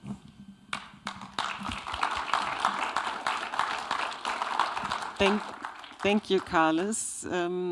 Maybe in the Q&A session we can then also speak about opportunities maybe, and not only about the challenges. Thank you. And I think for me it also becomes clear it's also a question of what we define as critical infrastructure and what we want to look at. Now turning to Juha, and this is also a direct link again to the previous panel, because one thought that I also have and also discussed in Berlin with a couple of stakeholders is the question, if we think about differentiated integration in terms of the enlargement procedure and also realizing then, and phasing in and staged accession whatsoever, and then also thinking in parallel that now, because of the geopolitical push in the enlargement policy, the CFSP alignment has become such a crucial indicator for also advancement towards the European Union. So maybe if we want to phase in, maybe we would not necessarily need to start with the single market, but maybe also with CFSP issues. And there are already opportunities and possibilities to cooperate with third countries. But that brings me then to you, Juha, in terms of what is the European Union security order? What is the policy of European Union towards defense measures and capacity building? And what does this all mean in view of the EU's relations with the neighborhood and the Western Balkans? So where are the challenges, where are the potentials and opportunities? So yes, and you have 5 minutes to elaborate all that. So Thank you, Funda. Thank you for this big question, and 5 minutes, it's a lot of time, I think. I also want to make the connection to the past, to the previous session, because obviously security and defense, which is kind of the robust capacity building, what we've been looking in our research, was kind of very predominant issue in the past, the previous session. And I think there was the interesting element of kind of the EU requiring the CFSP alignment, but how I took the previous session was that it's also that the Eastern Neighbourhood as well as the Western Balkans requires EU alignment in security and defense.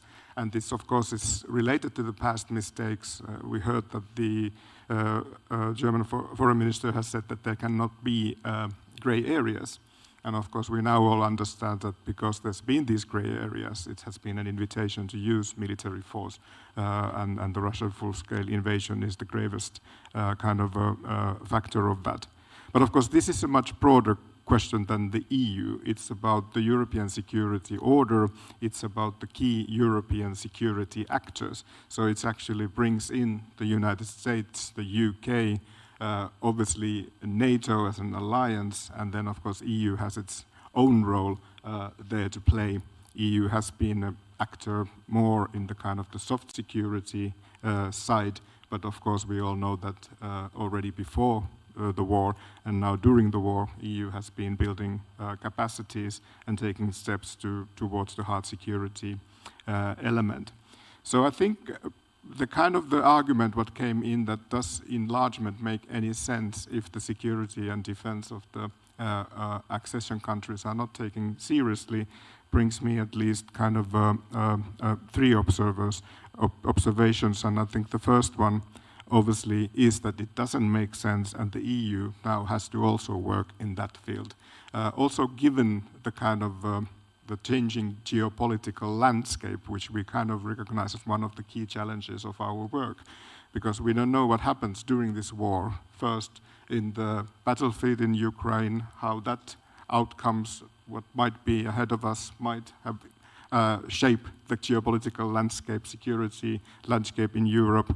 Then we don't know what happens with the key partnerships. So if the US elections produce a kind of administration turning away from Europe, so other actors, especially the UK, might become much more important also for the EU and the kind of the context of the enlargement. And the second point I have that exactly the point that in a way the enlargement process and the kind of the context of the enlargement process is much more broader kind of animal, so to say.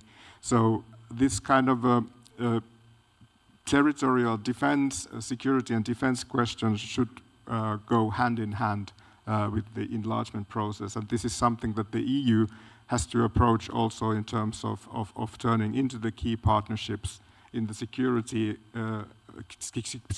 field, meaning that when the last big enlargement happened, it was NATO that enlarged first and then EU followed. And this might not necessarily be in the cards at the moment, which again kind of highlights the EU's tools, EU's potential and need to develop also other type of actions.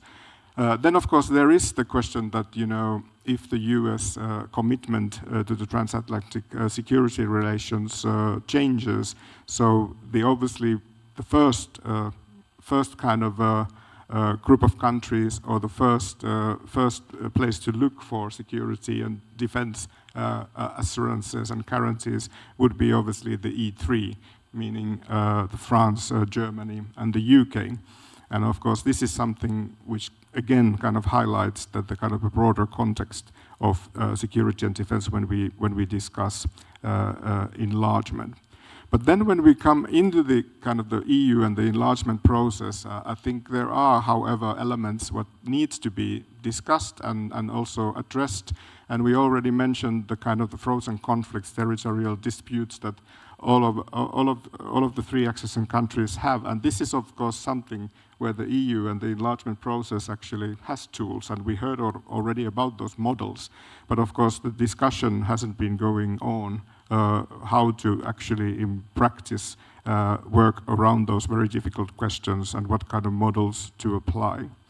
And then when we come to the more sort of dramatic questions of territorial defense as well as security in that sense, I think it's good to remind ourselves that treaties has the Article 42.7, which kind of brings in both opportunities and it also brings in challenges. And that's, of course, is the mutual assistance clause, which is a kind of a security guarantee clause of the EU. And I think it would be a good idea to have the discussions about what the Article 42.7 means in practice. This could be a track within the enlargement process, but it could be also a separate track. But I think the implications of having that in force when the accession happens needs to be discussed. And I think there is also this, what I mentioned in the beginning, the kind of demand for EU aligning with the security and defense challenges of the countries. Then we were asked to think about the kind of the challenges and opportunities, and I think what I have tried to sketch here are more challenges than opportunities. But I was thinking really hard what could be the kind of opportunity, what comes out from all of this very sort of challenging environment ahead of us, also in terms of security and defense and the enlargement connection. But then I was thinking what Gisela Boss was saying in the morning and talking about the changing world order and the increasing strategic competition, rivalry, and how the EU's the external environment is changing rapidly. So perhaps linking the security and defense in the enlargement process, as well as the kind of the context around the enlargement process, would actually make over time EU as a more credible and full-fledged security and defense actor. And this might be actually something that is, needed rather soon, and this might be something that how this very challenging process ahead of us can actually contribute to the future of European integration and the EU. And I think I will stop here. Thank you.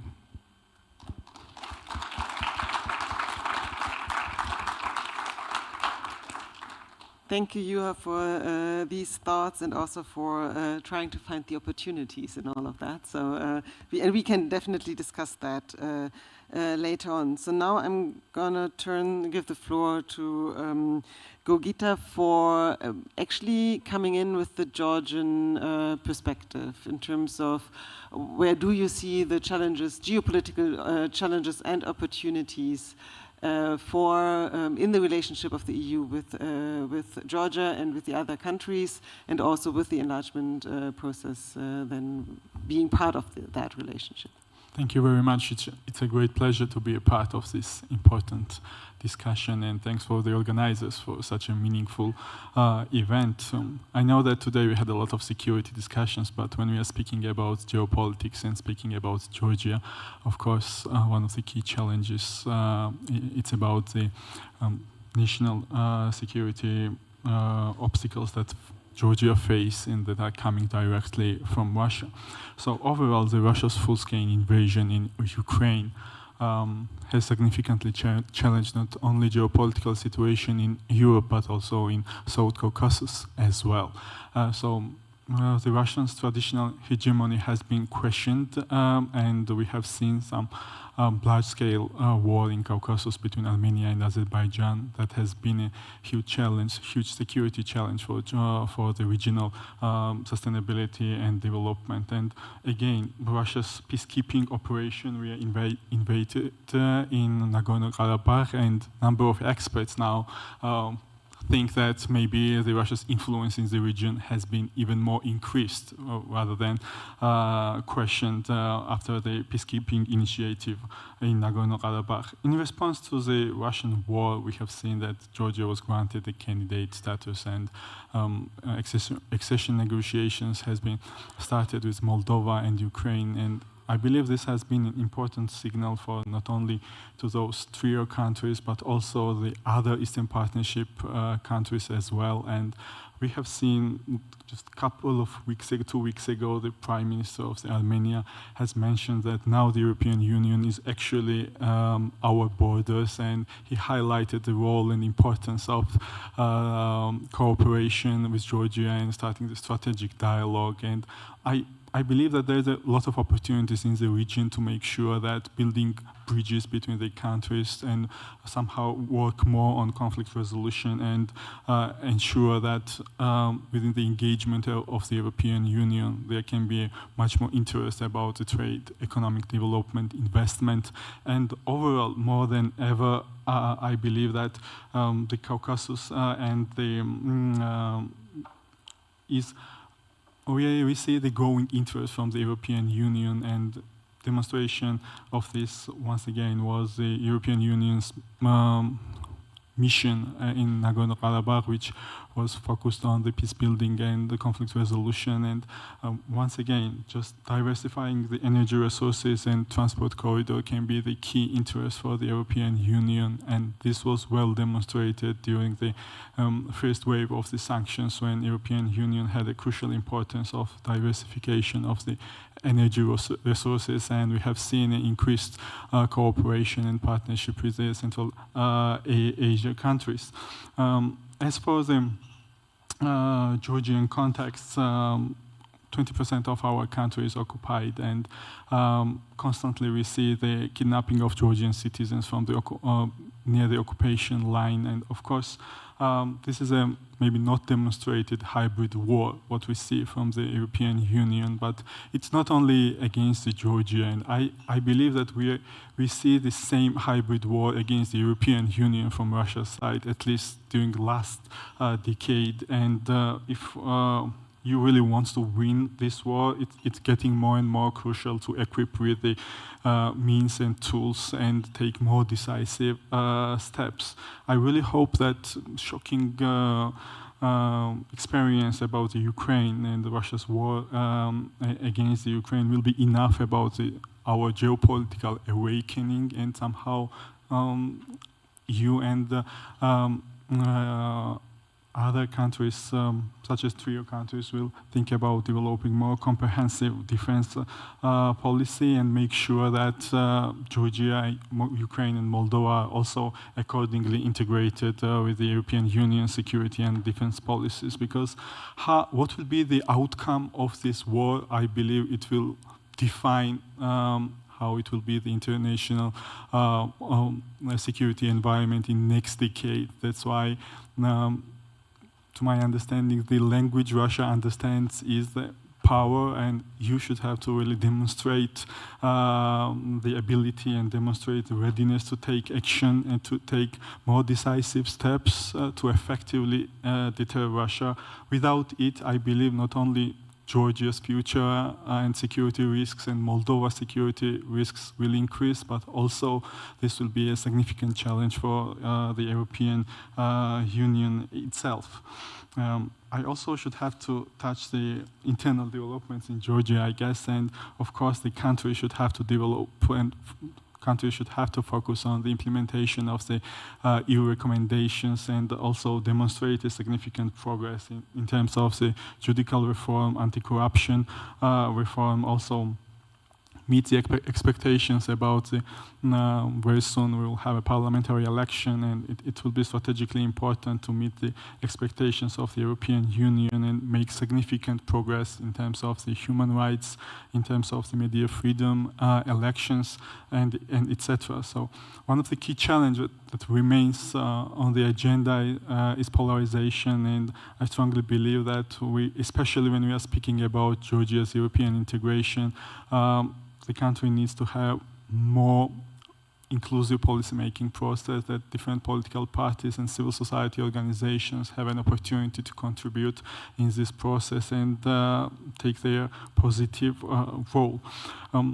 Overall, in Georgia's case, Georgian people has many times demonstrated that deep-rooted commitment about European values, and during last decade, different public opinion polls really show that at least 80% of population is strongly supporting Georgia's European integration and Euro-Atlantic integration, and that is the way to push forward and enhance cooperation with Moldova, enhance cooperation with Ukraine, and I strongly believe that the trio countries really have some added value impact and have a positive influence to each other's European membership perspective. So I will stop here.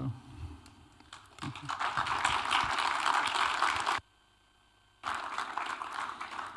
Thank you. Thank you also for it's working. Thank you also for then going back to the internal developments, which basically links back to our first panel. So I think that was a good circle we made. So now we have time for questions from the audience. So feel free to raise your hands and ask plenty of questions. So I see Agatha, the first one.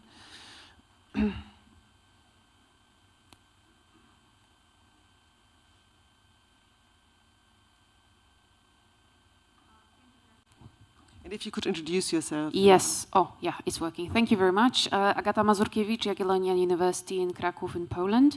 Thank you to all of the speakers for your really interesting presentations and your speeches. I have a question to Gogita. So in your presentation, in your speech, you mentioned twice that in order to deter Russia, we need to take more decisive steps. What do you mean by that? What are the decisive steps that we should take? Thank you. Okay, very concrete questions. We can also collect a couple of questions. So if there are more, then I think we can have a full round of panel debate. Yeah, you, and if you could also introduce yourself. Yes. Thank you very much. I'm Georgi. So my question goes to Karis. My question is, so I'm also somehow using the example to convince people that, look, this is, I don't know, examples from and lessons learned from Ukraine. And this is why important to have critical infrastructure protection systems, etc., etc. But on the other hand, to be very honest, first of all, with ourselves, I think Ukraine created and demonstrated absolutely opposite example as well, because just can you name the I don't know country who would deter and defend itself better than Ukraine in Europe? Maybe the Finland, I don't know, but I can tell you and name you the countries, I don't know, dozens who has better critical infrastructure protection system, comprehensive defense, etc., etc. And what I'm going to say now is that sometimes this theory of victory lays I don't know, somewhere in different place, like will to fight, command and control, guy like Zelensky, etc., etc. So, and now question about critical infrastructure. I think that the problem here is not just about threat perception, different threat perception, or the problem of trust among partners. It's first of all about trade-offs, I think, and resources. Because if everything is critical infrastructure, then this means that if we articulate this, if we articulate it that there is our critical infrastructure, then we have to do something with it, how to defend. And I think the problem here is that it's impossible just defend everything. Even Ukraine demonstrated that, so you have mentioned in your presentation Starlink. Maybe the adaptability is much more important than have, I don't know, contingency plans for different type of cables of internet. And my question goes, is there any job, I don't know, planned to change this conceptual understanding about these 7 baseline requirements of resilience, critical infrastructure, etc., in Europe, in order to have more specific understanding of what is really critical one? Thank you. That was a very complex question, but I'm sure that Carlos has gotten to the core of it. One more question would be possible. So, yeah, in the back. Hello, thank you. I'm Sandro from GCSD. So my question would be, you were talking about the opportunity and potentially what the war the opportunity that is created by the war. So, and we've been seeing recently that European countries have been taking more responsibility. We've seen that investments have been made, commitments to invest in Germany. So my question is, have we already crossed the point where European countries, European states are now truly feeling responsible and are committed? Or what's the feeling? Or is it just timely and it's gonna finish soon? So if my question is clear. Thank you. Yes, thank you very much. And I'm gonna give the questions back to the panel, but maybe specifying a bit the last question, also because that would have been also something that I would have asked Juha in terms of, we were talking about public opinion in the first panel, and I think within member states, threat perceptions are very different, and also with public opinion perceptions and threat perceptions also very different. So how sustainable is the willingness also really to invest in more defense issues? Because I think we see already trends that might go in another direction again. And I think that was basically the question, but also getting the public opinion and different threat perceptions in it too. So I'm going to start with you, because the first question was... Thank you very much for a very important topic.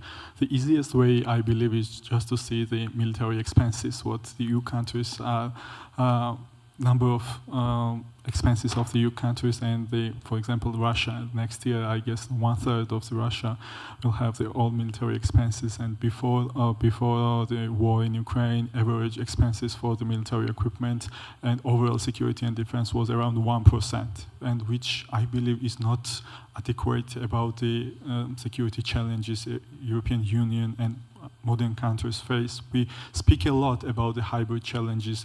It's very comprehensive concept which includes a lot of different aspects, starting with the military equipment, also considering the building resilience of the society, building effective strategic communications, and fight for the hearts and minds of the society in order to make sure that your society is informed enough, resilient enough, and not so easy to manipulate, especially when we are speaking about the pre-election situation, when we have seen the cases when even well-developed European countries, there has been a significant challenge about Russian manipulation and information operations. So there are a lot of different dimensions, starting with the cybersecurity, military equipment, information environment, and many others that it seems like that we are not ready for that comprehensive challenges what we are facing. That's why I believe that with joint cooperation and with adequate resources, it's very much realistic and very much possible to deter Russia, because once again, what the history and experience shows, the language Russia understands, it's about power, and if they will see that the threats and the price they will pay is quite high, I believe that that can be one of the most effective instruments to deter Russia. Thank you. Thank you. So, Carlos, you're the second one.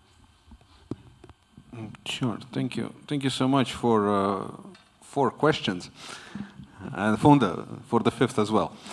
I'm gonna try to be extremely quick with this. So first of all, which country could defend itself better than Ukraine? I love provocations.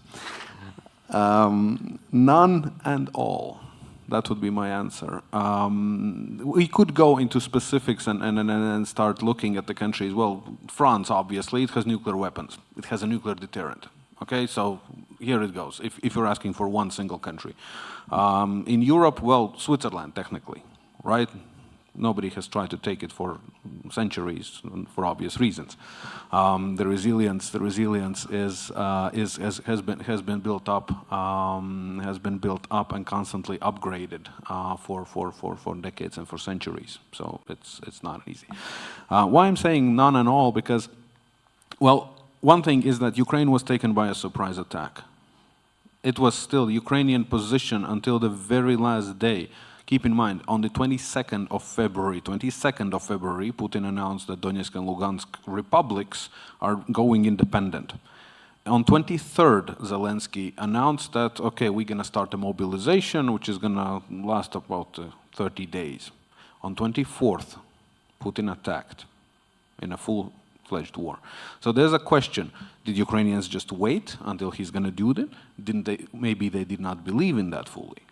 Maybe they didn't believe what the Americans and the British were providing in the intelligence reports. So that's a question. In 2014, that was a different story. That was literally the case when Russians stabbed Ukrainians in the back. Because until 2014, Ukrainians and Russians were allies. Ukrainians didn't have even a military of their own, much more than 45,000 of standing army, which 45,000 for 45 million population is a very small number. And Russians were protecting them. And at one point they decided, well, we're going to take Crimea. What you're going to do? Nothing, because you can't do anything, right? So this is the moment. And therefore, which countries are ready? Well, none and all, because we are more ready because we are mentally preparing ourselves. We are having a discussion here. What do we need to do practically to defend ourselves? This is not a discussion we had 10, 15 years ago, right?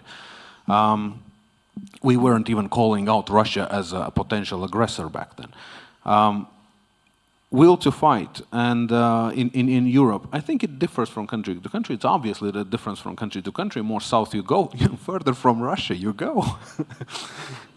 So in somewhere in Azores or Tenerife, of course, the situation is perceived a lot differently.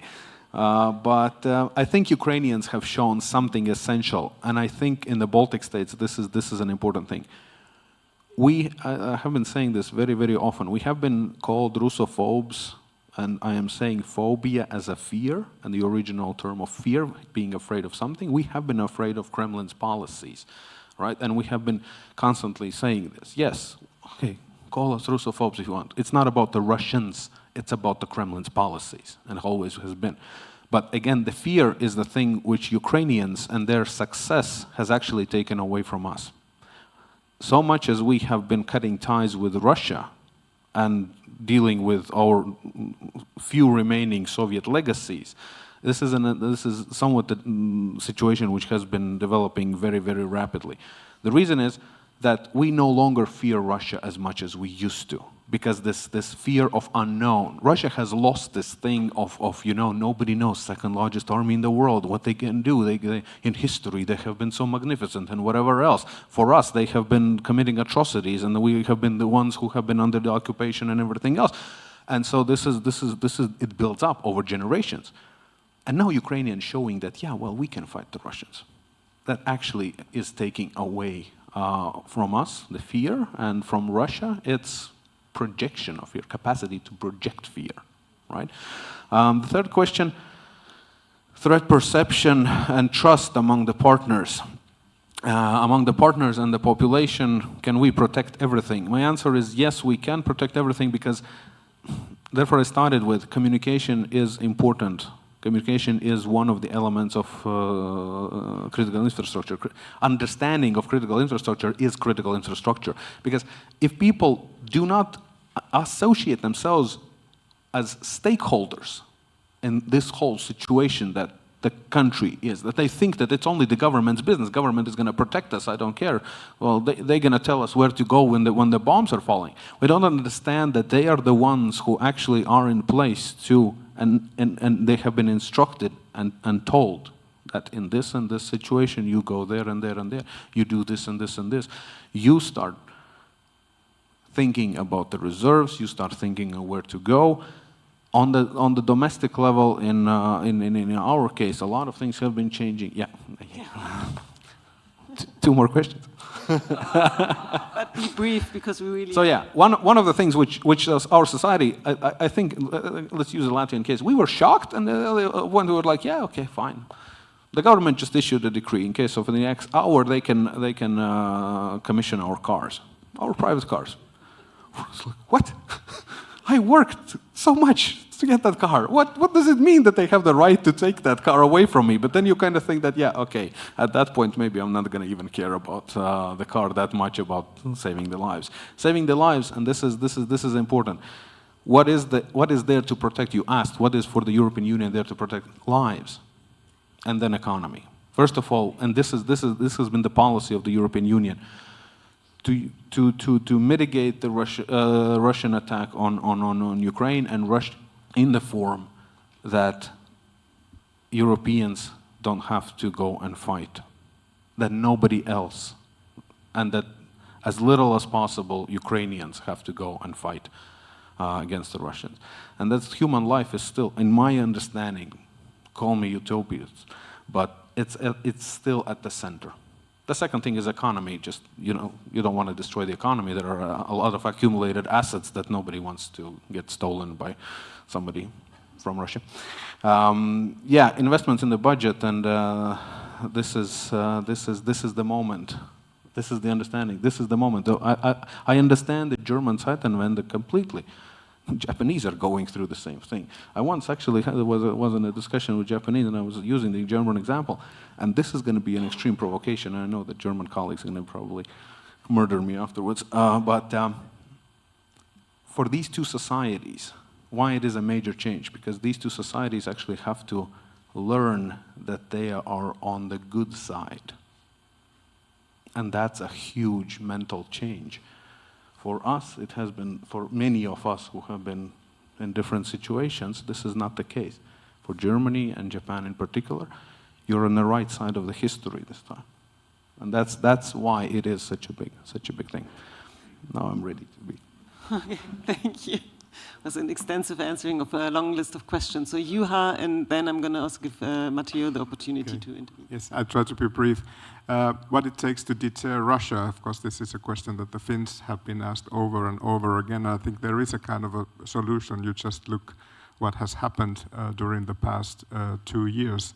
Finland has accessed NATO, and Sweden is about to access, hopefully already on Monday.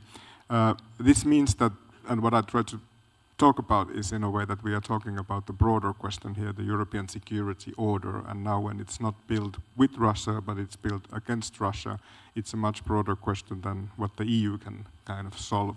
And this is why I did not talk too much about the EU operations which have been developing, or the EU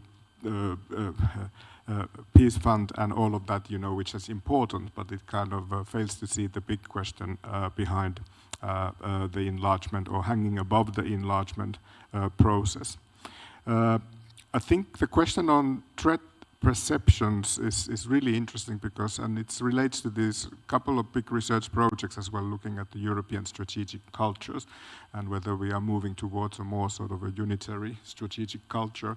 And I think there is quite interesting trends. So obviously the threat perceptions are still very different, but what happened 2 years ago when the invasion started, so obviously Russia became the #1 threat in many of the EU member states, and also if you look at what happened in the NATO summit in Madrid when the new strategic concept was adopted, so its eastern flank is there, also among the NATO allies, the most important issue. But then again, of course, we already see sort of changes in public opinions, government positions, and I think it's really important to have a more holistic view on the security threats facing both the NATO as well as the EU. And I think this discussion is important because obviously as a newcomer to the NATO, I think Finland has understood quite well that it's not just about our eastern border, it's not just about the Baltic Sea region or the Arctic, it's the collective defense effort of the whole alliance. And this is a bit new discussion for me, but for us in a way, but it's going on in the society, and I think this is maybe happening also other parts of the Union and Europe and also the alliance. Then I think there's also one observation what I was thinking quite hard, that these big questions of international security are back on the agenda, including nuclear deterrence. And this, of course, kind of guides also to some extent the public debate and the kind of the threat perceptions. And of course, we have some examples now, for instance, the German discussions about the nuclear deterrence and whether even the European Union should consider of having nuclear weapons. I think this is quite far-reach idea, but in a way that this is discussed openly tells us something that maybe there is a move towards a common threat perceptions also with these bigger questions. And then, of course, if we think about security a bit more broadly, climate change, the kind of global challenges, I think they are quite well understood also as security threats. And here I think we have a much more ground for sort of a common threat perceptions as well. But this takes us a bit out of the security and defense domain. Thank you. Matteo? I will pick up a bit among the questions. I mean, for decisive step, I don't think there is a silver bullet. It's a lot of what has been done so far. I think the key issue is transform this momentum in some form of effective and sustainable policy. This will be the biggest challenge. That could be in defense capability that clearly we were lacking behind, and we will be show the capacity, also the industrial capacity to deal with the current situation.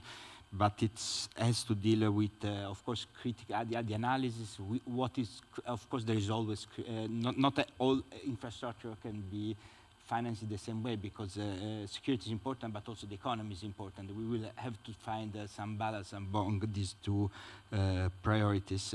Also in what really is vital and what I mean can also go through different logic. And of course, it's the sustainability of this. We are going to have a European election. We didn't mention yet in June, and I don't. I mean, and now maybe also enlargement. It's apparently everybody's in favor of enlargement, but we can imagine very, very different reasons why to enlarge and how to enlarge. I mean, don't forget the most enlargement fan of all the club is Hungary. Probably it's not for the same reason than others. So, which kind of enlargement policy? I think it's really part of this decisive step, and it's really crucial that we start not only talking that we need to reform, but we need really to start to put this policy in a more sustainable track. Otherwise, it will risk to shift every few election. But if you start to build a credible policy as soon as you can, I think it would be also somehow strategic, also with to deal with political changes that in 2014, 2024 could be many. Thank you, Matteo. That were already almost concluding remarks with regards to our research agenda, because I think this is exactly what we're trying to do with our project, trying to then find a sustainable policy for the EU's relations with the Eastern Neighbourhood and Western Balkans in order to build a resilient Europe. But we're not the ones doing the concluding remarks. That's going to be now on the agenda. But before I give the floor to Michael and Victor, I thank all of the panelists for the excellent contributions.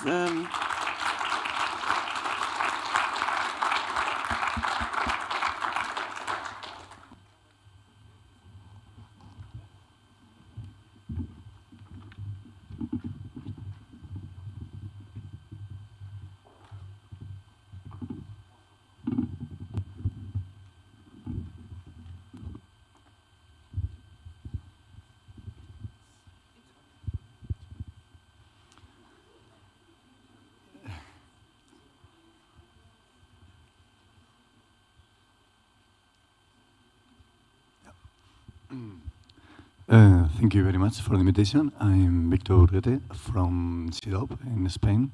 As you can notice, my voice is not very good because Georgian weather is not fit for Spanish health. So that's why I'm using a PPT, so it's easier for you to follow what I would like to do. And like we are in the ending part of the presentation and it's about the outlook, well, let's talk about the future, no? And it's an important part of our work packages and our project during these years is talking about the future. And we don't know what's going on, what's going to happen. We don't know what's the future, but we can think about the future, about what lies ahead in order to be prepared for it. So if you pass the slide, yes. What we try to do here in this project is strategic foresight. So we try to imagine futures in order to be better prepared for that, to improve our policy recommendations, to do a better strategic planning, to anticipate, to do this development. We don't do forecasts. We don't want to be wizards trying to know what's going exactly to happen. So in order to do that, we want to minimize surprises, and there are plenty of methods to do that in the next slide. Well, I can mention that this is especially important in times of geopolitical uncertainty, when unpredictability, when uncertainty is higher. Foresight and anticipation, imagine future, is more important. Why? Because it is testing your policy recommendation. Is what we are talking today fits for any future ahead. So maybe we are in a different future tomorrow, and what we are thinking today is not so useful as we thought. So maybe we have to adjust a little bit what we are thinking and we are proposing.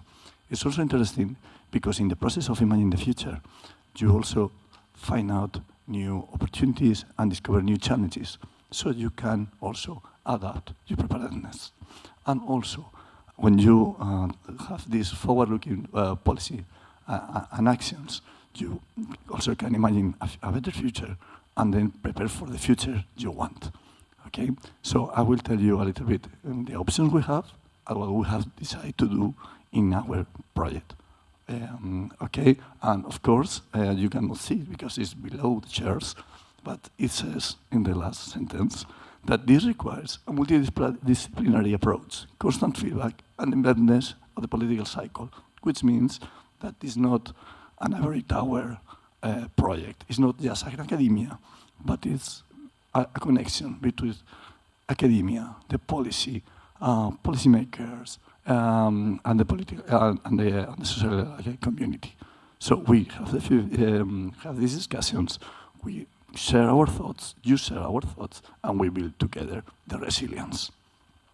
So, as you can see, I'm not going to bore you with all these explanatory things. Okay, this is just some examples of methods that we can use. Okay, we have horizon scanning, look for events and trends, early signs of changes, okay, that are crucial for what we are looking at. We can talk about megatrends. What megatrends is, for instance, when you talk about the erosion of democracy that we have talking during this day about the erosion of global governance. What is important here, for instance? You can talk about the importance of power rivalry, about the globalization shifts that has going on from the last, from the financial crisis in 2008, and how this specifically affects something in particular, okay? Vision and backcasting, that means imagine a future and the policy to get there. Scenario planning, Matteo already told you, an importance to take into account the ambitions of Russia, China, Turkey for this project. Policy gaming, designing future. This is a typical what-if question. What if Russia invades Georgia? Then what? We need to have the policies. We need to think about it in order to be prepared for that. It's not just something to wait and then let's see. No, we imagine futures, so we are better prepared for it. Okay? So what we do in this project is in the next slide. First, in the conceptual framework, we identify early signs and trends concerning our areas of interest, of course, and we try to highlight here the convergence and divergence areas in which intervention may be most needed. This is one first approach.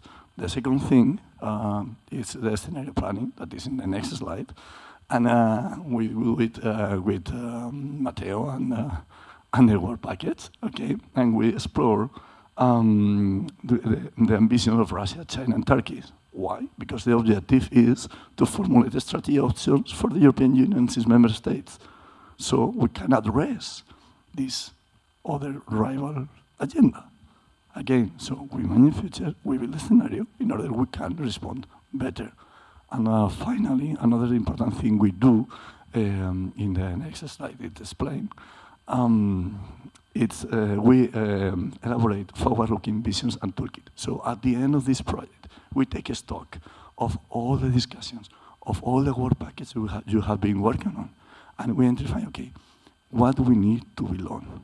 We identified some strategic, very important drivers of change, early signals, and with that we try to develop a vision. So we want to know, once we want to know where do we want to go, then we assess the policy recommendation if they are fit in order to get there, okay? And you say, okay, but this is just you. No, it's not just me, because we do policy gaming, which means we go to you, we go to policymakers, we go to the communities, and we say, okay, we want to stress, we want to test our policy recommendations. So we do a policy gaming setup, we discuss it, what if I do that, what will Russia does, what China does, what is the political changes in the domestic front. There are many possibilities. The important is we stress test our findings, we share it with you, and we do a collaborative approach. So that will be a little bit of the foresight we aim to do in this project. Thank you very much.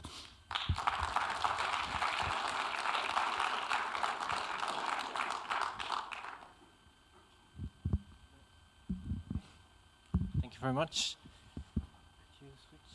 Yes, and so that gave you a little bit of an idea of what and where the project is heading to. My name is Michael Keding. I'm the coordinator of Invigorate EU, so I have the pleasure to basically in the next couple of 3 years to assist, to support the 18 partners to basically define and to think how to reform the future of EU enlargement and neighborhood policy. And for this we need you. And this is how I would like to conclude, because what we want to achieve is meaningful recommendations at the very end. And if there is something we have learned is, you saw this from some of these contributions, we in the EU, you saw behavior, you made your judgments, and you thought we had notions of school teachers raising maybe hands and scoreboards or keys to be complied with. Well, let's do it better together. And as I said, for this we need you. What we want to do in Invigorate EU is to basically think with you, with civil society representatives here in Georgia, but also in the various different regions, in the Western Balkans and the countries. We want to co-draft and co-design recommendations together based on our research. And for this, on the one hand, we need to understand, and we need your support in order to draft those, and you need to understand that the EU is not the EU. We are speaking not with one voice. Because I think sometimes when we have here the acronyms Invigorate EU and the Commission represents the EU, but not the member states you learned today, right? It gives you somehow the impression that there is already something consolidated out there and represents the EU. But the European Union is, as we will see with the upcoming European elections, a union of citizens, of many, yes, but also of member states. And these member states do have very different ideas about enlargement, and don't blame them. They have very different histories, cultural identities, and that's why if you talk to someone from Portugal and talk about EU enlargement, they will not right away think about Ukraine or Moldova. If you talk to someone from Sweden, totally different story. That's the first thing they will think about. And if you talk to someone from Ljubljana, from Slovenia, well, they will definitely start thinking about the Western Balkans, those countries that are close to them. Don't blame them for this. But that's the complexity the European Union is facing. So also we in the EU member states, us in Brussels, have to do our homework. And this is something we will do in the next couple of 3 years. Because one of the major questions we have to also do, and this is what Invigorate EU is also about, is to prepare the European citizens of future enlargement and what it means.